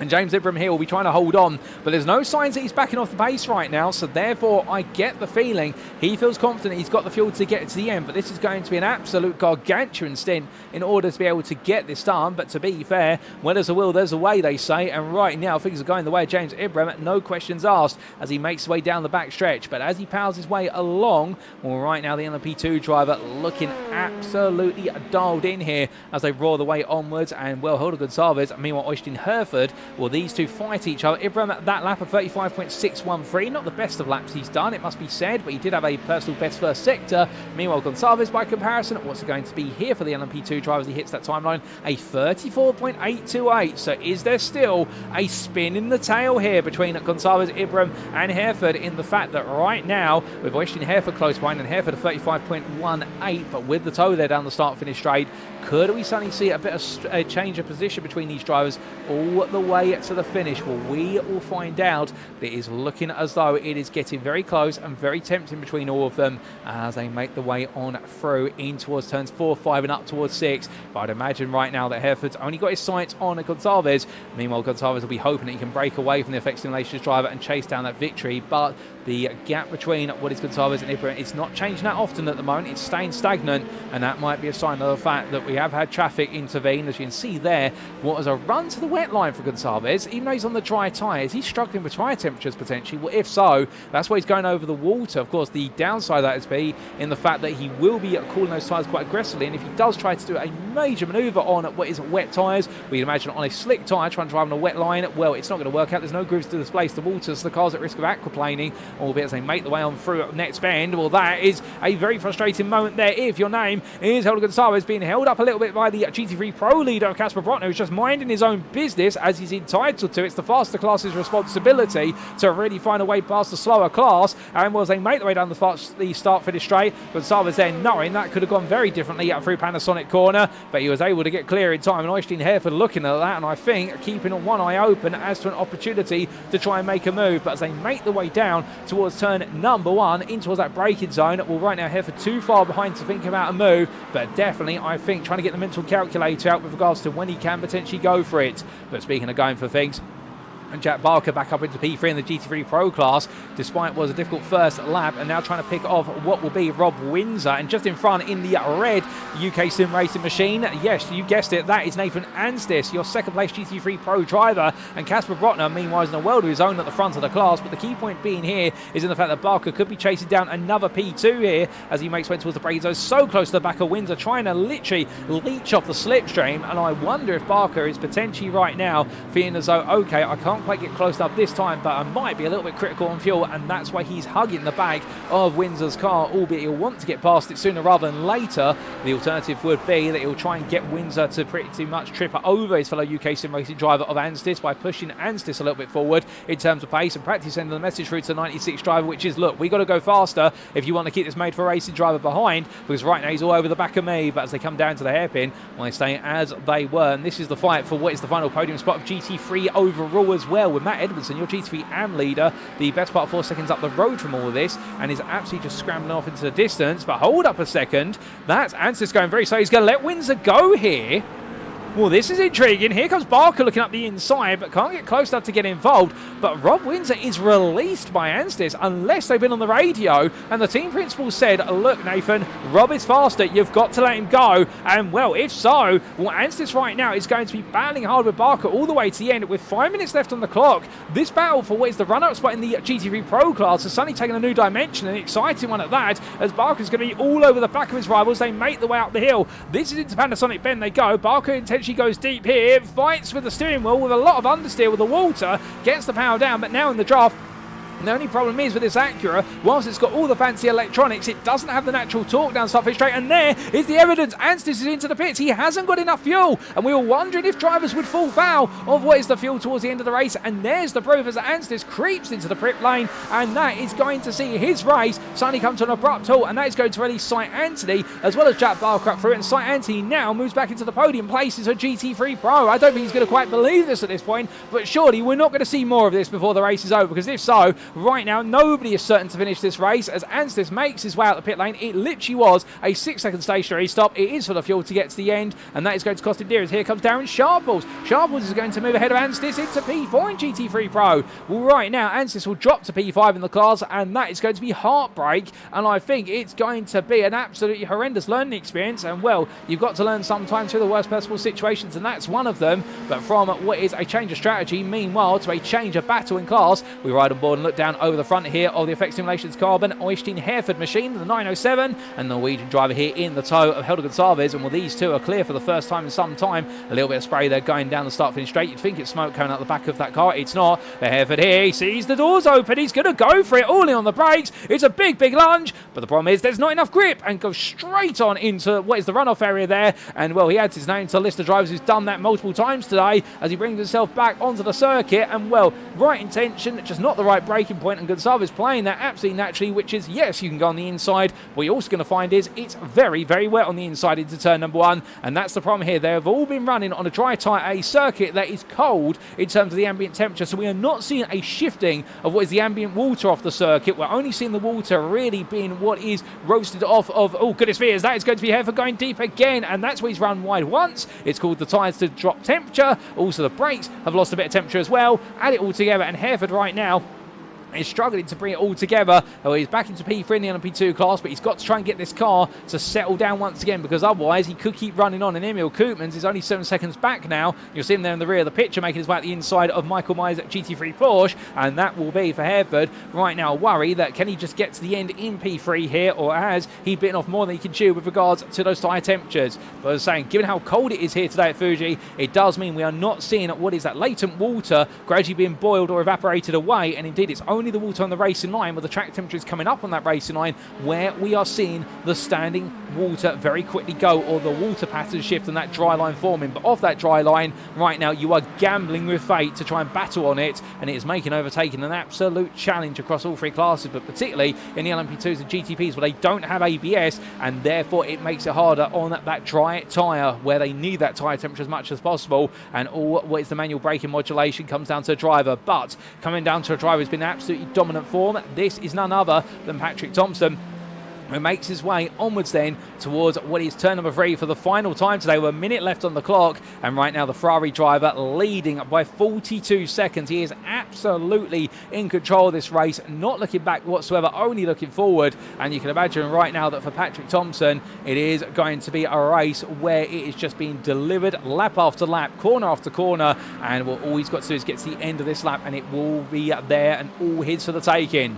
James Ebram, meanwhile, in the LMP2 lead. Well, after leading from the pit lane strategy, I believe he's got enough fuel to do one more lap. He will be required to do another lap because Thomsen is behind him at the moment, has not put a lap on him. So Ebram will turn at what is a 36th lap of racing. Well, in fact, 37 laps, I should say. He has been lapped once, to be fair, but he will have to go around again. Helder Gonçalves 8 seconds back. He'll feel confident. Casper Brotner, meanwhile, in the GT3 Pro lead. He is in a world of his own with a 35-second advantage over Barker, and looking good for Old Duty Cars. And Matt Edmondson as well with a 7-second gap over Rob Windsor. Well, that 1-2 is looking good. But meanwhile, we come back to your race leader because he charges down the start-finish straight. And afterwards, a difficult qualifying session that saw him start P8. He's never looked back. He's taken the lead of this race. He's taking the bull by the horns, and Patrik Thomsen in the prancing Ferrari takes victory here at Fuji in the number 1 car. What a drive in GTP and overall. An absolutely dominant drive, it must be said, and one that I think is going to set the record books on fire for the advantage he won by.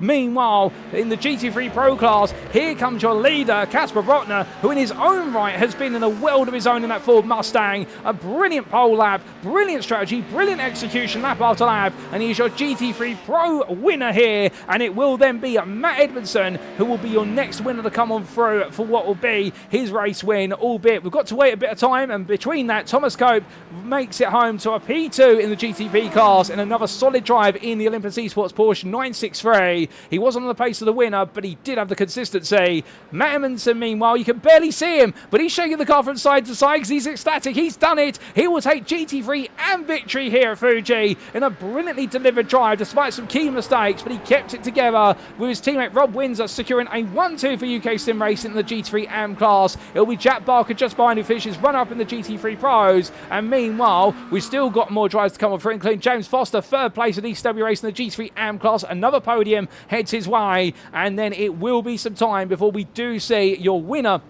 in what is the LMP2 class, but here he comes. Just in front of him is your 3rd place finish at the GTP of Joshua G. Wilson. A good drive from him, but James Ibram take a bow, good sir, for Effect Simulations, because what a drive in LMP2 to take victory, pitting the earliest of everybody in that top 3, and in the end making the fuel tank just last the distance. It will be Helder Gonçalves, meanwhile, who will come on home at P2 in what will be the not the GT3, the LMP2 class. I've got GT3s on the brain. In fact, Gonçalves is into the pits. I think he's already finished his race, but he will take that runner-up spot, and Øystein Herfjord in the LMP2s will complete that podium of the LMP2 class. But goodness me, ladies and gents, but what a race from start to finish, and definitely an exciting one at that. But as all the race results coming in, well, without further ado, let's take a look at those results subject to Eddie Stewart's inquiries, and here they are.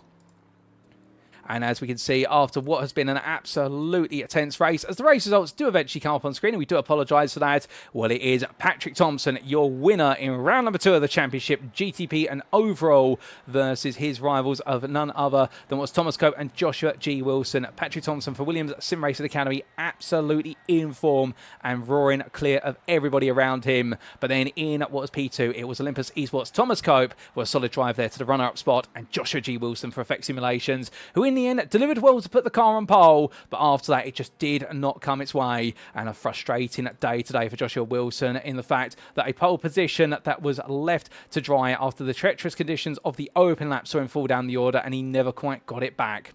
P4 went the way of Austin William Campbell, and well, after that open lap instant, you can imagine he was trying to nurse his way on home in the Effect Simulations Club Sport BMW LMDH, and then we came to the LMP2 class. So James Ibrahim, P5 overall and winner in the LMP2 class for Effect Simulations Club Sport behind his teammate for an absolutely solid drive there, and well, absolutely nailing it from start to finish, and he'll have a big grin on his face.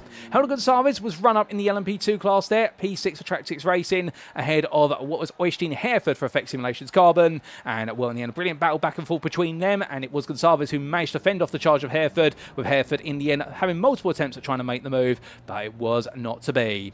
Emil Koopmans, Tom Farr, and then Andreas Nordenhoff completed your top 10, and coming down to your GT3 finishers from what was your podium finishers in the prototype classes, were your GT3 overall winner P13 there, as listed 4 laps of the GTP overall winner, Casper Brotner overall class winner, and also GT3 Pro winner for Old Dudes in Cars, and what a drive from him there. Absolutely in dominant form in the Ford Mustang GT3 in the number 11, and nobody could touch him today.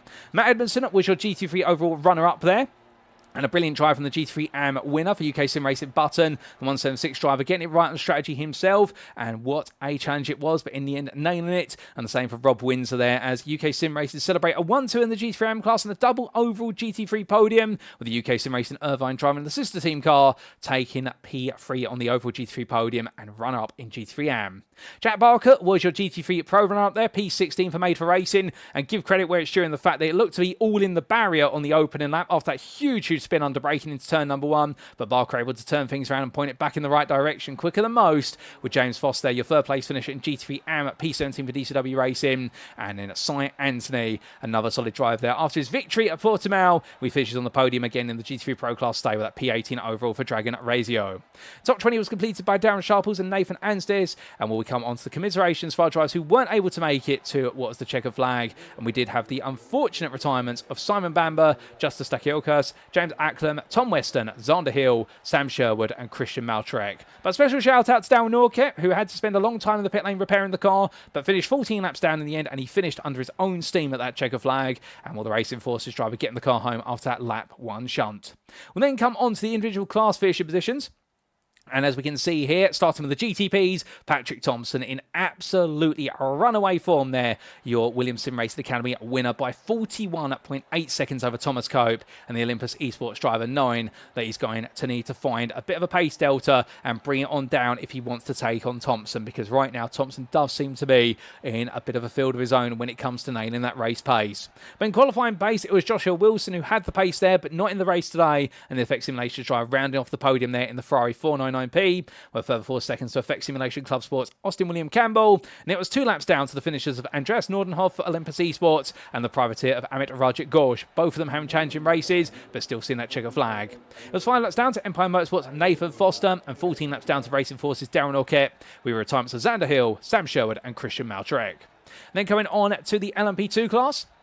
And as we can see here, your winner in LMP2 was James Ibrahim for Effect Simulations Club Sport. What a drive from him, all the way up to that checker flag. Absolutely nailing that. Head of Track 6 Racing's Helder Gonçalves, a lap ahead in the end, but keep in mind that is a lap as accounted based on the fact that James Ibrahim did not have an additional lap put on him by the GTP winner compared to the rest of the field. So therefore, that explains the story there, why there is that lap delta. But the gap in reality a bit closer all the way to when we did see that final lap materialise from the proverbial ether. And well, from And then, ladies and gentlemen, it then was the performance, of course, from Øystein Herfjord, who completed your top 3 there for Effect Simulations Carbon in that brilliant back and forth battle between himself and Helder Gonzalez.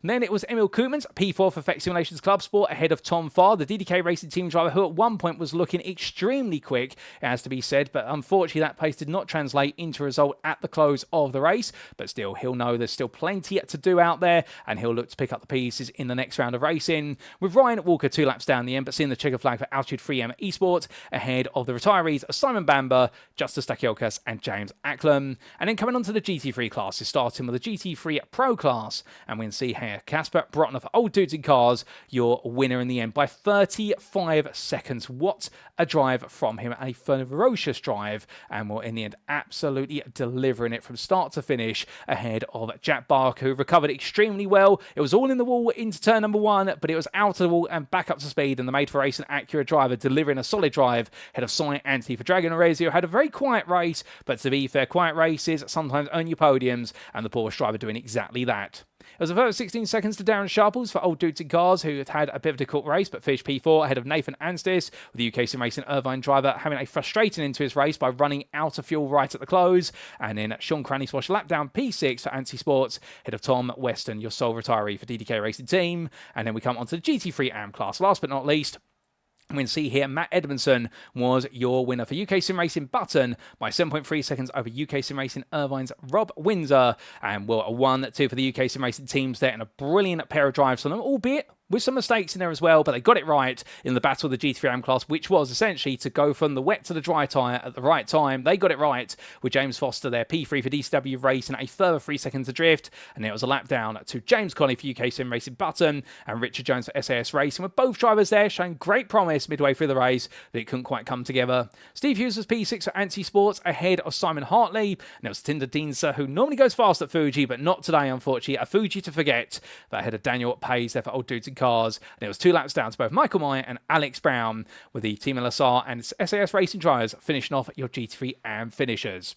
Well, that, ladies and gentlemen, that's a rundown of all the race results, subject to any stewards' inquiries. But of course, now we do have the questions of our giveaways, and we are going to step away for approximately what will be 1 to 2 minutes to get all the information in place for those giveaways, and then we will be doing the giveaway draws. And well, we will be closing as a result the submissions for what is the 1-month subscription giveaway in the YouTube chat, and we'll be announcing the winners very shortly. So we will be back in approximately 1 to 2 minutes to do the giveaways, and then of course we will be bringing you those post-round interviews. But we'll catch you very shortly.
Alrighty, ladies and gentlemen, so without further ado, it is time for us to do our giveaway draws for what is this round of the UK Sim Racing Multi-Class League Season 3. And well, to do them, the big question is how we're going to do them. We start off with VRS 3-month subscription draw, and this is drawn from all drivers who finished on the podium in each class in round number 2. So our top 3 in each of our classes. So you've got all of our podium finishers there. So without further ado, let's do the draw for this one. Well, let's spin the wheel, if we can figure out where to spin the wheel. And in fact, we just need to click to spin or press center. And here we go then, ladies and gentlemen. And your winner for the 3-month draw is going to be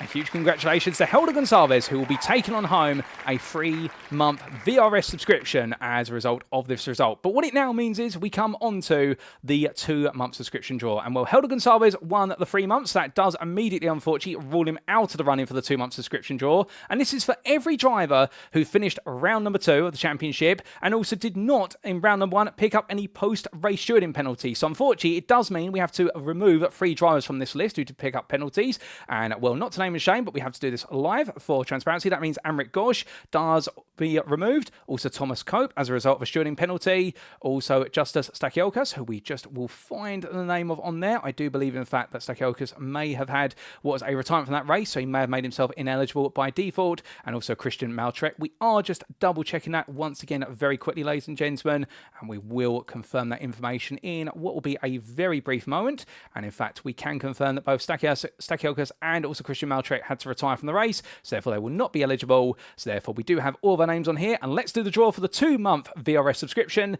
And here we go. It's a spin of the wheel.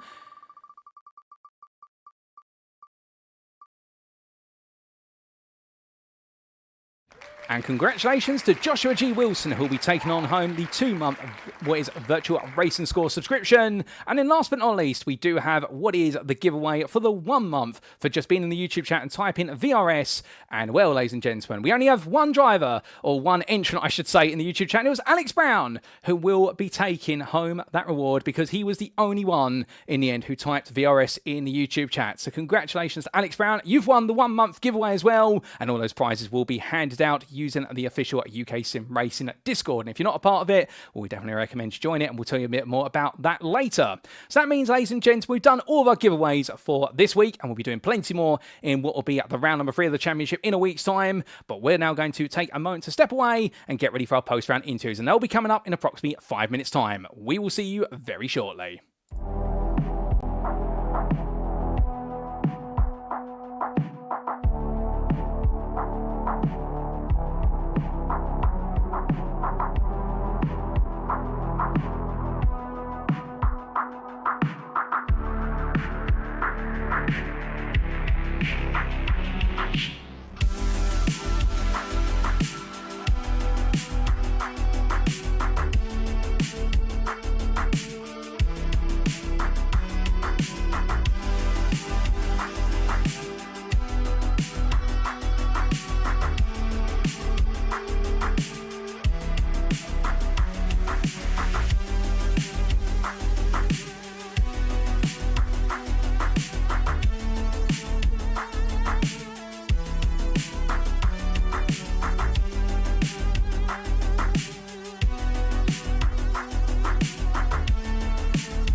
Alrighty, ladies and gentlemen, without further ado, it is time for our post-round interviews. And today we're going to be hearing from a mixture of drivers across our LMP2 and GT3 classes. We're going to be starting off with the 903 at James Ibram for Effect Simulations Club Sport and hearing on his dominant day today. But we then come to the GT3 AM class winner of Matt Edmondson for UK Sim Racing Button, and then to the GT3 Pro class winner Casper Brotner for Old Dudes in Cars, and about a Mustang that absolutely muscled its way ahead of the competition. But without further ado, joining me in the interview room now is none other than James Ibram. Good evening to you, James, and well, firstly, allow me to say congratulations on an absolutely brilliant run of results today. Pole in qualifying, a race victory, some brilliant strategy. You look to be absolutely in control at Fuji.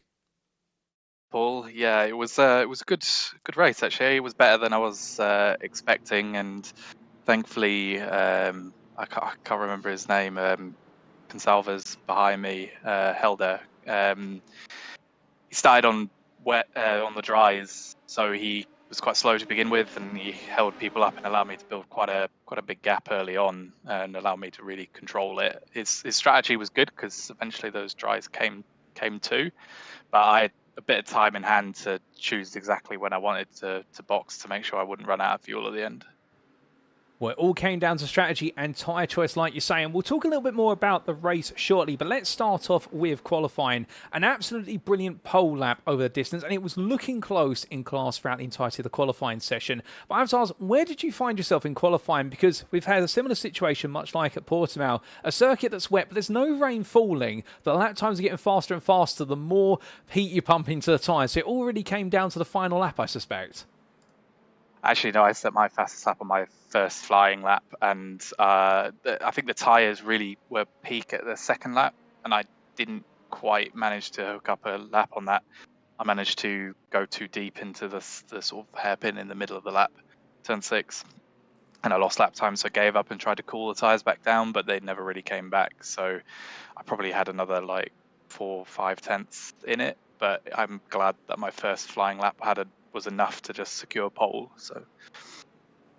Oh, absolutely fair. Well, delivering the goods early on in qualifying, and after that, of course, qualifying is just one part of the story, and we've seen that in our season opener, and in a way, we've seen it again today. As we look back at these replay pictures, talk about that opening lap, because you made the right call and strategy, and you just ran away at the start. I mean, I guess that was always the plan. You know what? I'll just run away as much as I can in these opening laps, and then at some point, there is going to be a crossover, but by then, I should have built enough of a gap to not have to worry about it.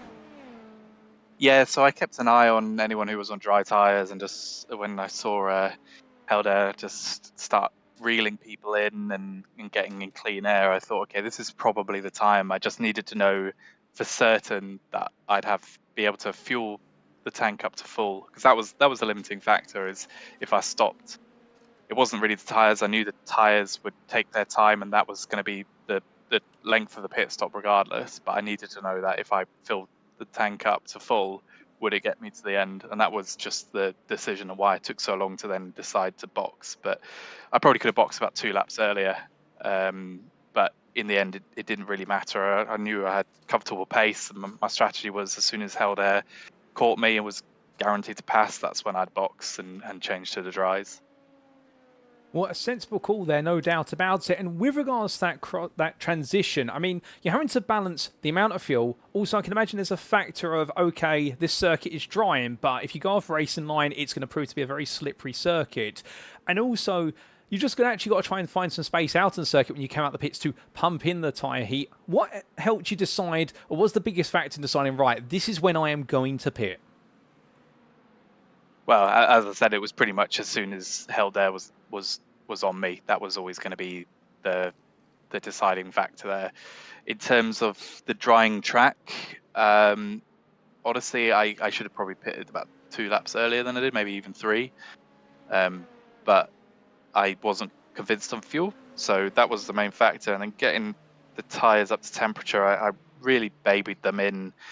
The conditions weren't favourable for seeing where that dry line was. It was a little bit of guesswork in places, particularly sort of turn 4/5, and I guess the final corner were quite hard to see/predict exactly where. I mean, it got better as the race went on for sure, but when I first came out, it was a little bit tricky just to see where that was, because you didn't get any shine from the sun or anything, so you couldn't quite see exactly where that line was. So it was a bit of guesswork involved. Well, I can tell you one thing, there's some sunshine out there. At least you got to see it from our commentary booth and our cameras. It just looked like a fine mist. But weather forecasts aside and whatnot, going into that second stint then, with the circuit getting faster and faster, it looked as though that lead of about 8 seconds was never coming down. But I can imagine you couldn't quite take your foot off the gas. It had to be pumping in a consistent set of fast laps from what was the start of the stint to the very end. At the start of the stint, I was pushing to make sure that I was keeping ahead, because obviously when I boxed, it was just as Helder caught me, so I knew that effectively net time, if he boxed at any point, should be like 0. So I was just kind of pushing. I saw the time at which I came out and I was behind, and initially that dropped as my tires were getting up to temperature and I was finding where the grip was, etc. But then that steadily came down and down and down. When he boxed and I saw he was about 8 seconds behind me, I sort of relaxed a bit and just made sure that I brought it home. I didn't need to push too hard at that point, and I was just sort of making sure I didn't make any mistakes. Although I did make one. I went a little bit deep into the turn 6 hairpin, and I went onto the wet, and that cost me about 2 seconds at one point. But I managed to get that 2 seconds sort of back and kept that 8-second buffer until the checkered flag. Well, it was a very well-managed second stint, particularly like you say, being able to take your foot off the gas a little bit and just maintain that lead all the way through. And in terms of how this now sets you up going into round number 3, as we do just double-check the points, it does mean now that you are 6 points behind your teammate and rival, albeit from the sister Effect Simulations team of the Carbon team, and that's Øystein Herfjord. But difficult round number 1, perhaps, a very strong round number 2. And then we head to what is round number 3, and that's going to be none other than what will be the Long Beach Street Circuit. How are you feeling for a trip to the US state of California? I have mixed feelings. I kind of like the circuit, but it's a bit of a nightmare at times, especially with how tight it is, and traffic is very difficult to manage there. And I haven't driven it since the latest update. I did drive it in the last one, and the pace difference between the GTPs actually made them less of an issue. But I'm not sure how it's going to be here, considering GTPs tend to be slower in like the low speed corners. Their apex speed is lower, so I'm not sure how that's going to go now. I guess we'll see next week. Oh, indeed we will, but still we look forward to seeing how the tale write a new page in the storybook of this season, and whether you're going to be one of the main characters in that battle at Long Beach. But just before we do let you go, James, is there anybody you'd like to give a shout out or a thank you to live on the broadcast this evening? Yeah, I'll give a shout out to sort of my teammates. Emil for giving me the setup that made me, well, definitely made me win the race tonight. And Effect Simulations, head to effectsimulations.com for all your simulator racing needs. And that's it. Well, James, it's been an absolute pleasure having you join me in the interview room. And, well, I must say, once again, congratulations on an absolutely brilliant drive to pole position and victory as well. We look forward to plenty more in a week's time from yourself at Long Beach. But until then, well done once again, and have a fantastic rest of your evening. Cheers, Paul, you as well. So hearing there from James Ibrahim, the LMP2 driver in the 903, who today played it all in the strategy, and well, it worked out. Opting to start on the wet tyres, we see these pictures right now, and really playing it on the basis of how long could he go on that wet tyre before 3 main factors played in, but 2 in particular. How quickly could Helder Gonçalves catch up to him, and also on top of that, in terms of knowing exactly when the circuit was getting to that point, or that transition point. And in the end, well, the two seem to coincide quite nicely, and in doing so, well, he just managed to balance out what was the strategy versus the natural racing gap versus his rival, and that was what saw him come back out in the lead, and in doing so, run away to victory. Albeit, he had to push hard on his outlaps and for the opening portion of that second stint to make sure he could extract the advantage he wanted on the fresh, dry compound. But after that, and knowing the lead was his, with a comfortable 8-second advantage, well, really, it was all about just making sure to keep things consistent and not end up putting it to the grass of the wall. And that's how James Ibrahim became your victor. And, well, we're looking forward to Long Beach for some reasons, particularly the feel of the circuit, a circuit he enjoys, but not perhaps so with regards to what will be how it plays out in the early stages between the GTPs and the LMP2s. But the only way he's going to be able to find out how it plays out, of course, will be when he takes to the circuit in anger and see what happens there. But coming on to our second interview of today, we're now going to be coming to the GT3 AM class, and we're going to be hearing from none other than Matt Edmondson and hearing his story of the day with regards to how he performed and what was his brilliant drive to victory. And will give us a brief moment, ladies and gentlemen, and we will bring him into the interview room. And let's hear the story from the GT3 AM winner for UK Sim Racing Button. Well, in fact, he does join me now. And, well, good evening to you, Matt. And what a day for yourself. I mean, it's always a great day when we see you out of the circuit. It's also a splendid day when we see you on the podium. But when you take victory, well, it's a wonderful day. And what a day for yourself here at Fuji. Driving through to victory after what was P2 in qualifying. I mean, I bet you feel proud of that one. I do, yeah. I feel that apart from a couple of errors that could have thrown it away, I feel like I drove pretty well throughout the entirety of that. That was a very tricky race and a tricky decision at the start, which I think, as it turned out, did pay off for me, like going a bit more safe with the tyre strategy. Now, on that, we'll come to the race start because GT3 AM was a very unique class today in terms of how strategy played out compared to the rest of our classes. But talking a little bit about qualifying, P23 overall, P2 in class, and a very strong P2 at that. It looked so qualifying was always going to come down to a bit of a knife edge in GT3s. How did that P2 feel for you? Do you feel as though you got the best out of qualifying, or was there a bit more time out there? I think there was a little bit more time out there, but actually hooking it up in those conditions is very difficult. It's hard to, there may have been a faster lap on the last lap, but I had to go back to the pits on the first one because I'd dropped it. So it was a bit of a get back there. But yeah, I think there was a little bit more, but hooking it up was hard. So I was pretty happy with how that went, considering that I didn't think that I had a lot of pace around here. So able to pop it P2 and be just behind Rob, I think was the best I could have done in that situation. Well, definitely a solid effort. And also keeping in mind, and for our viewers at home, unfortunately, we can't show the times up on screen at the moment, but how close it was in GT3 qualifying overall between both the pros and AMs in these mixed conditions. So when the point being, when we went into the start of the race, I can imagine on the one hand, you just wanted a clear start. On the other hand as well, there's pros around you, there's AMs around you, so you've got some fighting to do. And it's also the big question of tyre strategy. Just boil down this safe strategy you were talking about. So it was on the verge of whether being on the dries was worth it, at the start. The safe strategy was to start on the wets because the track was damp. If you had hot dries, you probably, as Casper eventually got into the groove with those, you would have been faster, when you got to, or even on pace with the wets. But it was whether you could turn them on. And I didn't trust myself to be able to get them turned on and without having incidents or losing a lot of time. So I went for more the try and eke it out as long as possible because it's a safer option. See where the crossover point is for for the dry to wet, for the wet to dry, and then see if that coincided with the fuel, because the fuel was always going to be the sort of pinch point. There's so many places in that strategy where you can lose time or gain time, and I think if it had been a couple of seasons ago where the tires were taken after the fuel, you'd have really probably struggled to get to the keep enough time if you weren't on it. But for me, I just was right, I just need to keep myself on the track because I didn't trust. If you go offline on the dries, that's it. You are gone. You're off to a different plane of existence, which happened to quite a few people on the way around.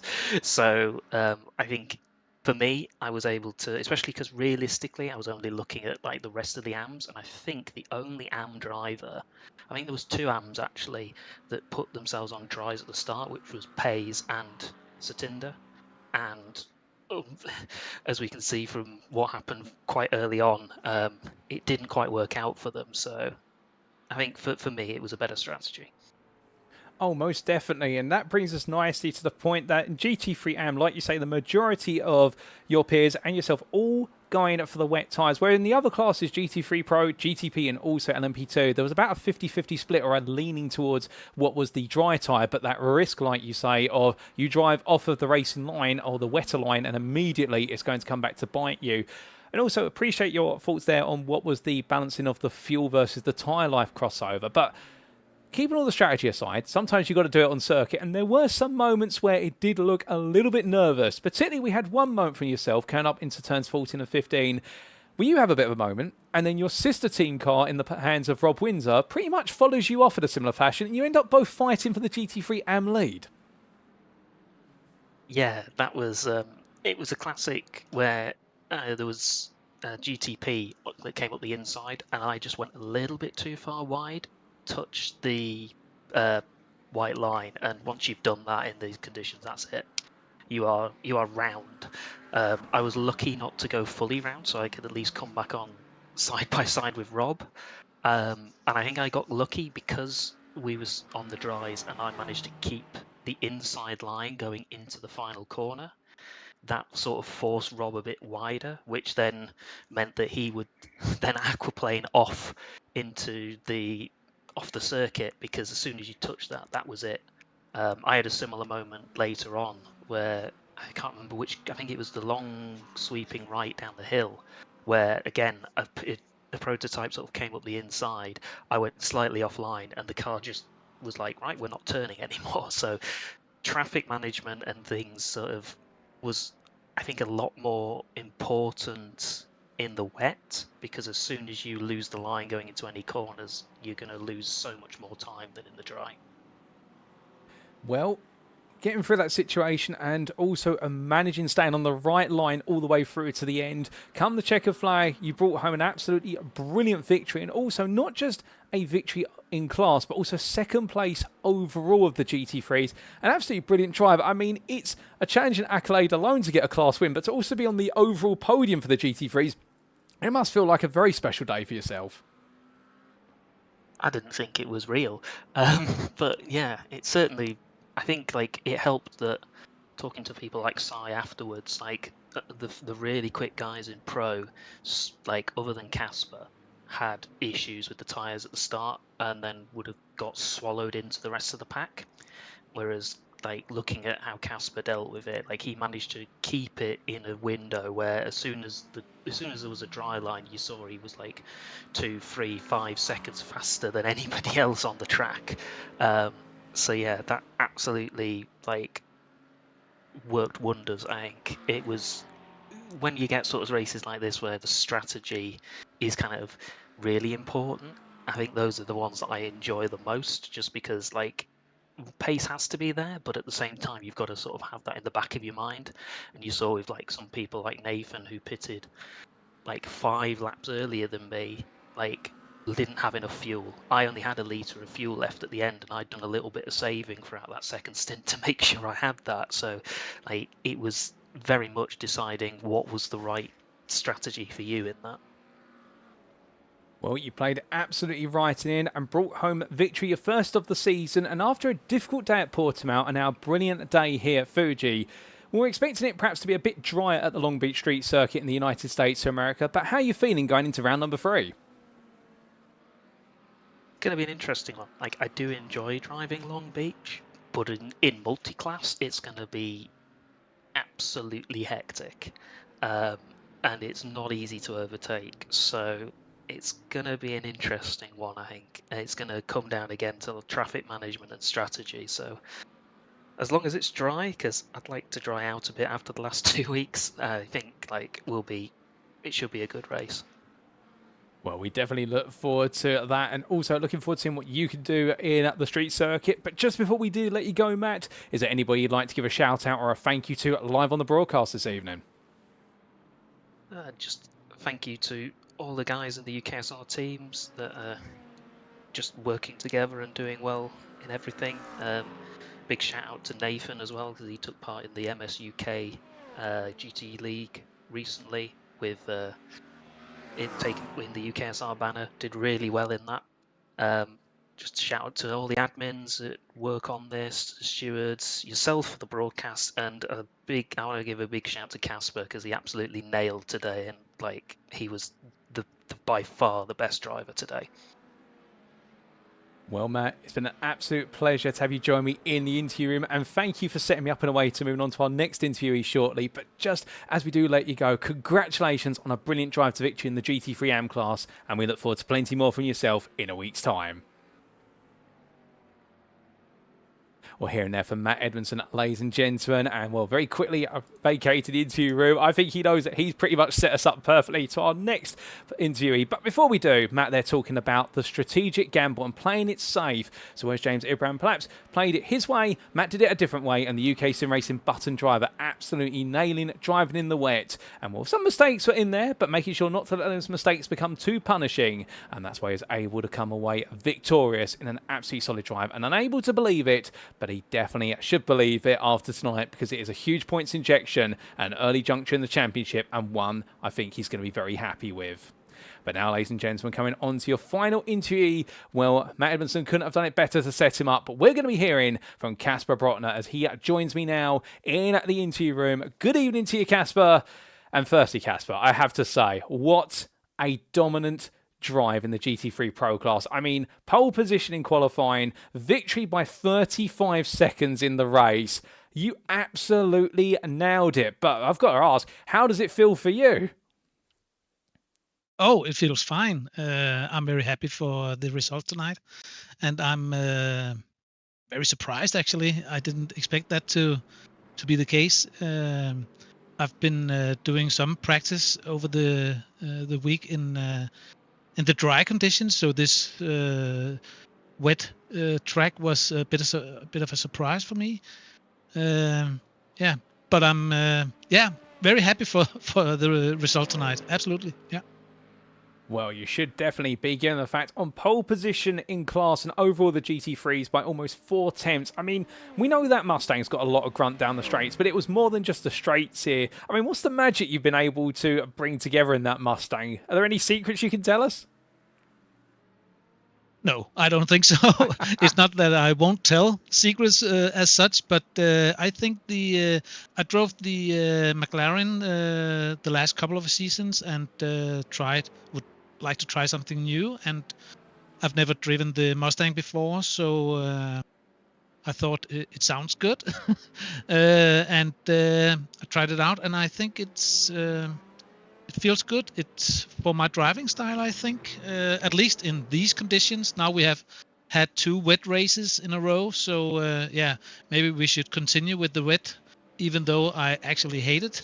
But yeah, I think no secrets to tell, other than I think it's just a good match for me at the moment. Yeah. Oh, most definitely. It seems like a match made in heaven, and these wet conditions seemingly also going with your preference to driving the Mustang. But coming then from qualifying to the race itself, of course, in the GT3 Pro class, we saw the race begin pretty much on the final corner when the green flag fell, and it looked so very quickly you were going about making as much ground as you could in the early stages. But just take us through the opening couple of laps from your perspective. I mean, there must have been a lot on your mind in terms of the track condition, keeping your rivals behind you, and also the wider picture of strategy. Yeah, well, let's start at the strategy. I can tell you that I was in and out of the car, changing to between wets and dries until 13 seconds left to grid, where we decided as a team to to start on the dries. And it was actually my teammate Daniel that said we are going on the dries. So okay, we're going to do that. And the first 4 or 5 laps, I had a feeling that this is not going to end well, because we lost some positions, and at least I lost some positions. I think I went down to P4, P5 or something like that. And I could just see that all the other guys with the wet tires were overtaking and had a bit more pace. But I tried to keep up. Stay off the curbs and all that. So yeah, I think it was around lap 5 or 6 or something that it was declared a dry race, and then then things came to a match made in heaven. Yes. Oh, most definitely. And from that point onwards, you were gaining time on your rivals and really starting to hunt them down and picking them off one by one. But I have to imagine as well, driving on the racing line, absolutely fine. There's not much water there, but as soon as you come off that racing line, it must have been very scary. Yeah. There was a couple of times where I tried to overtake in a braking zone, and the wet zone was not good. So I just thought to myself, try to stay off that. So it was, as Matt said earlier, it was, or was it James? I can't remember. But as there was no light, so you could not see actually whether it's what was the good or bad lines. So it was more trying it out at the first couple of laps. But I think that 4 or 5 laps in, I got the reasonable picture about that. So yeah, it was fine. Well, it seemed to work out, and then after a pit stop, retaking the lead and just running off into the distance in the old dudes in cars Mustang. I mean, at that point in that second stint, it must have been more of a question of don't make a mistake rather than worry about being caught. Absolutely. Normally in the other races, there have been some fighting and all that, but so at the end it was a lone race as such, so it was just not to keep concentration for me at least, and I also made some mistakes. I actually hit the curbs a couple of times in the last turn, I think it was, but luckily I had the gap to so it didn't matter. But yeah, head down, and the sound in the Mustang is just awesome. That keeps me awake. You and me both. It is a sound that definitely is music to the ears. But with this victory and after your result in round number 1 at Portimão, it does mean now you go into round number 3 equal in points with Cy Anthony. 2 rounds are complete. We head to Long Beach in a week's time for hopefully some drier conditions. How are you feeling at this stage in the championship? I don't know. There's a lot of good drivers here, so it's still very open. I've had a good start, so that's very nice. Now I just need to keep my head down and see if I can keep it up. And Long Beach, well, it's not. It's not my favorite as such, but it's one of those. I think it's one of those road tracks, right, with the close walls and all that. I don't like that. I need some space on the outside, you know. Oh, absolutely fair. So it may not be a circuit to your liking, but we'll definitely look forward to seeing you roar around it in the Mustang in its home territory. But just before we do let you go, Casper, is there anybody you'd like to give a shout out or a thank you to live on the broadcast tonight?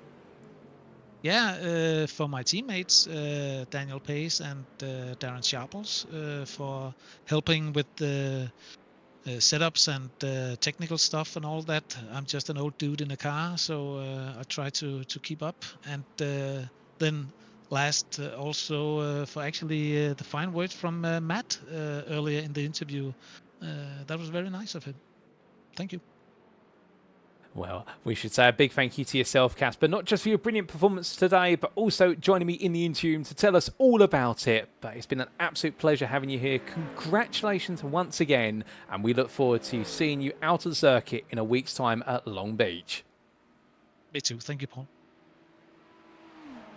So here and there from our final interview of the day, ladies and gentlemen, Casper Brotner for Old Dudes in Cars, or like he just referred to himself, I'm just an old dude in a car. Well, he may just be an old dude in a car, but also he's a very fast one in an absolutely marvellous Mustang as he roared his way on around here today and never looked back with regards to performance, and taking that gamble and strategy, talking about the fact that the team making the call with only 13 seconds before they had to be on the grid to switch to the dry tyre, losing places early on, but by lap 4 and 5, finding that the crossover was beginning, the session was becoming dry, and as long as you stayed on that racing line, well, you weren't going to lose time, you were only going to gain it. And in the end, it was a gamble, but a gamble that played out well to the GT3 Pro driver, and well, when he retook the lead and let the strategy play out, as long as he didn't make a mistake, it was all his. He didn't quite get a perfect score, however. The fastest lap going to Cy Anthony right at the close, and that's why they're level on 57 points apiece, as we'll show you very shortly in the updated standings. But Casper Rotner today definitely delivering a golden performance, and we can imagine going to Long Beach, it may not be his favourite, but he may be able to keep that momentum up, only if he gets it right. But with that, ladies and gentlemen, that concludes all of our interviews for today. And you've heard from, firstly, James Ibrahim, the Effect Simulations Club Sport driver, who took an absolutely brilliant victory in the LMP2 class. Then we came to the GT3 AM class for UK Sim Racing Buttons, Matt Edmondson, to talk about his class win. And then we've just spoken to Old Dudes in Cars, Casper Brotner, who seems to be in a match made in heaven in his Mustang, with what was qualified in pole position and a race victory as well. Congratulations to all three of them for their brilliant performances. And also a big thank you to them once again for joining me in the interview room and taking the time to tell us all about how things went from their perspective today at Fuji.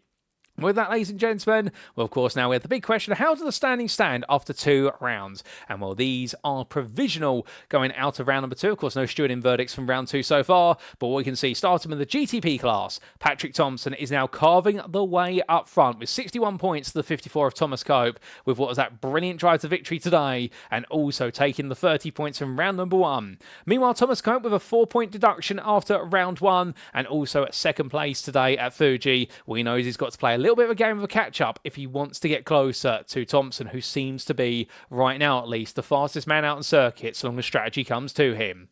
Austin William Campbell sits P3 on 50 points. The Effect Simulations Club Sport driver has shown signs of brilliance right now, glimmers of hope. We're waiting to see when those are going to fully manifest, with Joshua G. Wilson, meanwhile, of a difficult day at Portimão, and the same today here at Fuji, taking up P4. Nathan Foster, P5 for Empire Motorsport, in what has been an uphill battle so far, ahead of Amrit Rajit Ghosh, the privateer there, P6 on 28 points, and it's a sizable 6 points to Ryan Moles, who wasn't on the grid today, with Andreas Nordenhofer Olympus Esports completing the P8, ahead of Matthew Sheraton and Christian Malcharek.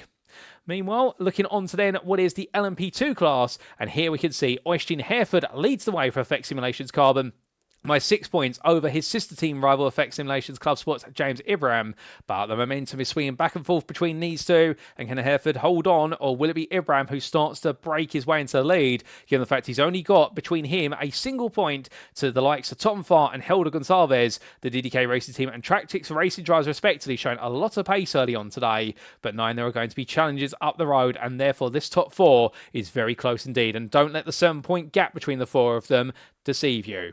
In P5 is Ryan Walker, who's had a good start to his season for Altitude 3M Esports, ahead of Ben Cullen by the best part of 11 points. And it's Emil Koopmans in P7 for Effect Simulations Club Sport on 25 points, ahead of Justus Stakiokas for Over Limit Racing. And then Simon Bamber, who was on the grid today, not on the grid last week, the last of the drives with points to name so far, on 18 there, and really started to get his championship campaign up to a start.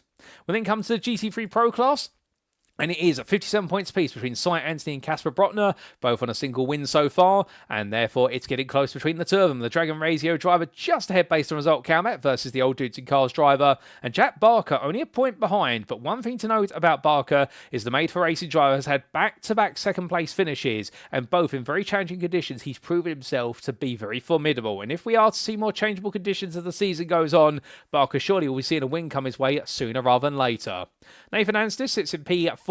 We're challenging day today, but 222 points finishes means that the UK Sim Racing Irvine driver is 4 points ahead of both Ansi Sports' Sean Cranny Swash and Darren Sharples for Old Dudes in Cars, with Andy Archer P7 for Atomic Esports, who wasn't on the grid today, and nor did we see the presence of Tom Weston, Andrew Fairley or Jack Osborne.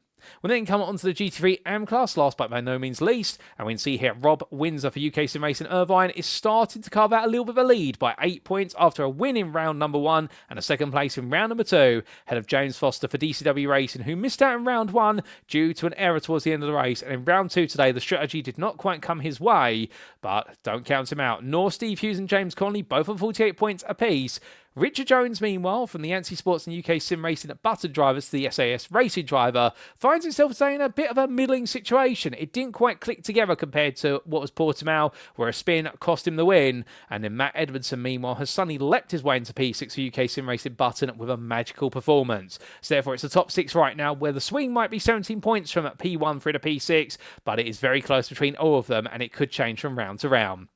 And Daniel Pays, in a difficult day for old dudes in cars, sits P7 ahead of Michael Meyer, with the Team LSR driver being followed up by Alex Brown. And then John Davis, not on the grid today, sits in P10 ahead of Simon Hartley and Satinder Deenser, both making their debuts for this season. But with that, ladies and gentlemen, it is now time for us to wrap up. Thank you very much for watching, and if you have enjoyed today's show, and perhaps you're sat there right now wanting to know more about the UK sim racing community in terms of how you could potentially be on the grid, or a little bit more behind us about the scenes, well, we do, of course, recommend you go to our official website, and that's at uksimracing.co.uk, and if you do so, we can find out all the latest information regarding our ongoing and upcoming series, and also how you can potentially be on the grid, and join our official Discord as well, which is the beating heart of the UK sim racing community. However, if you don't want to go to our website, perhaps you're more of a social media person, well, we do, of course, recommend that you do head to our official Twitter, and that's at twitter.com/UKSimRacing_, where you can stay up to date with all the latest news and announcements from UK sim racing, including the trials and tribulations of our official esports teams as they take part in official iRacing esports events. We'd also like to say a big thank you to our title sponsor for this season and our ongoing affiliation with Virtual Racing School, their website being VRS.racing, and established in 2016, Virtual Racing School, or VRS, aims to help sim racers get faster through the provision of top-tier software and hardware which draws upon the knowledge and experience of both real-life racing drivers and sim racing professionals. A VRS subscription, which is extremely popular with sim racers around the world, provides an intuitive solution for combining data analysis and coaching, which may be used by racers at all levels to take their racing to the highest level. Meanwhile, the VRS Direct Force Pro line of wheelbases and pedals offers the cutting edge in sim racing hardware. It's used by more professional sim racers and real-life racing drivers than any other brand in the world, including Formula One sensation Oscar Piastri. So if you want to get faster, be sure to head to VRS.racing today to find out more. But with that, ladies and gentlemen, well, if you haven't quite had your fill of multi-class racing, well, you're going to get a further fill in a week's time with round number 3 of the championship, seeing our drivers make the way to United States of America for the first of our street race rounds, and it will be on the streets of Long Beach and the Acura Grand Prix of Long Beach, where we continue the story. Now, we should point out that whilst today's broadcast was live from circuit side, next week's broadcast will be a post-round broadcast due to scheduling conflicts, so the racing will occur on Sunday the 13th of April, but we'll be bringing it to you as if it were live on Monday the 14th of April 2025, so make sure you be there to tune in and find out how the story continues as we charge our way towards the end of the first third of the season. But until then, ladies and gentlemen, we've been UK Sim Racing. I've been your host and commentator, Paul TX141 Walsh, also known as Britain a Spit, depending on what media you follow me on. And until next time, remember to stay safe, stay well, stay smiling, and most importantly, remember to stay on track. Good night.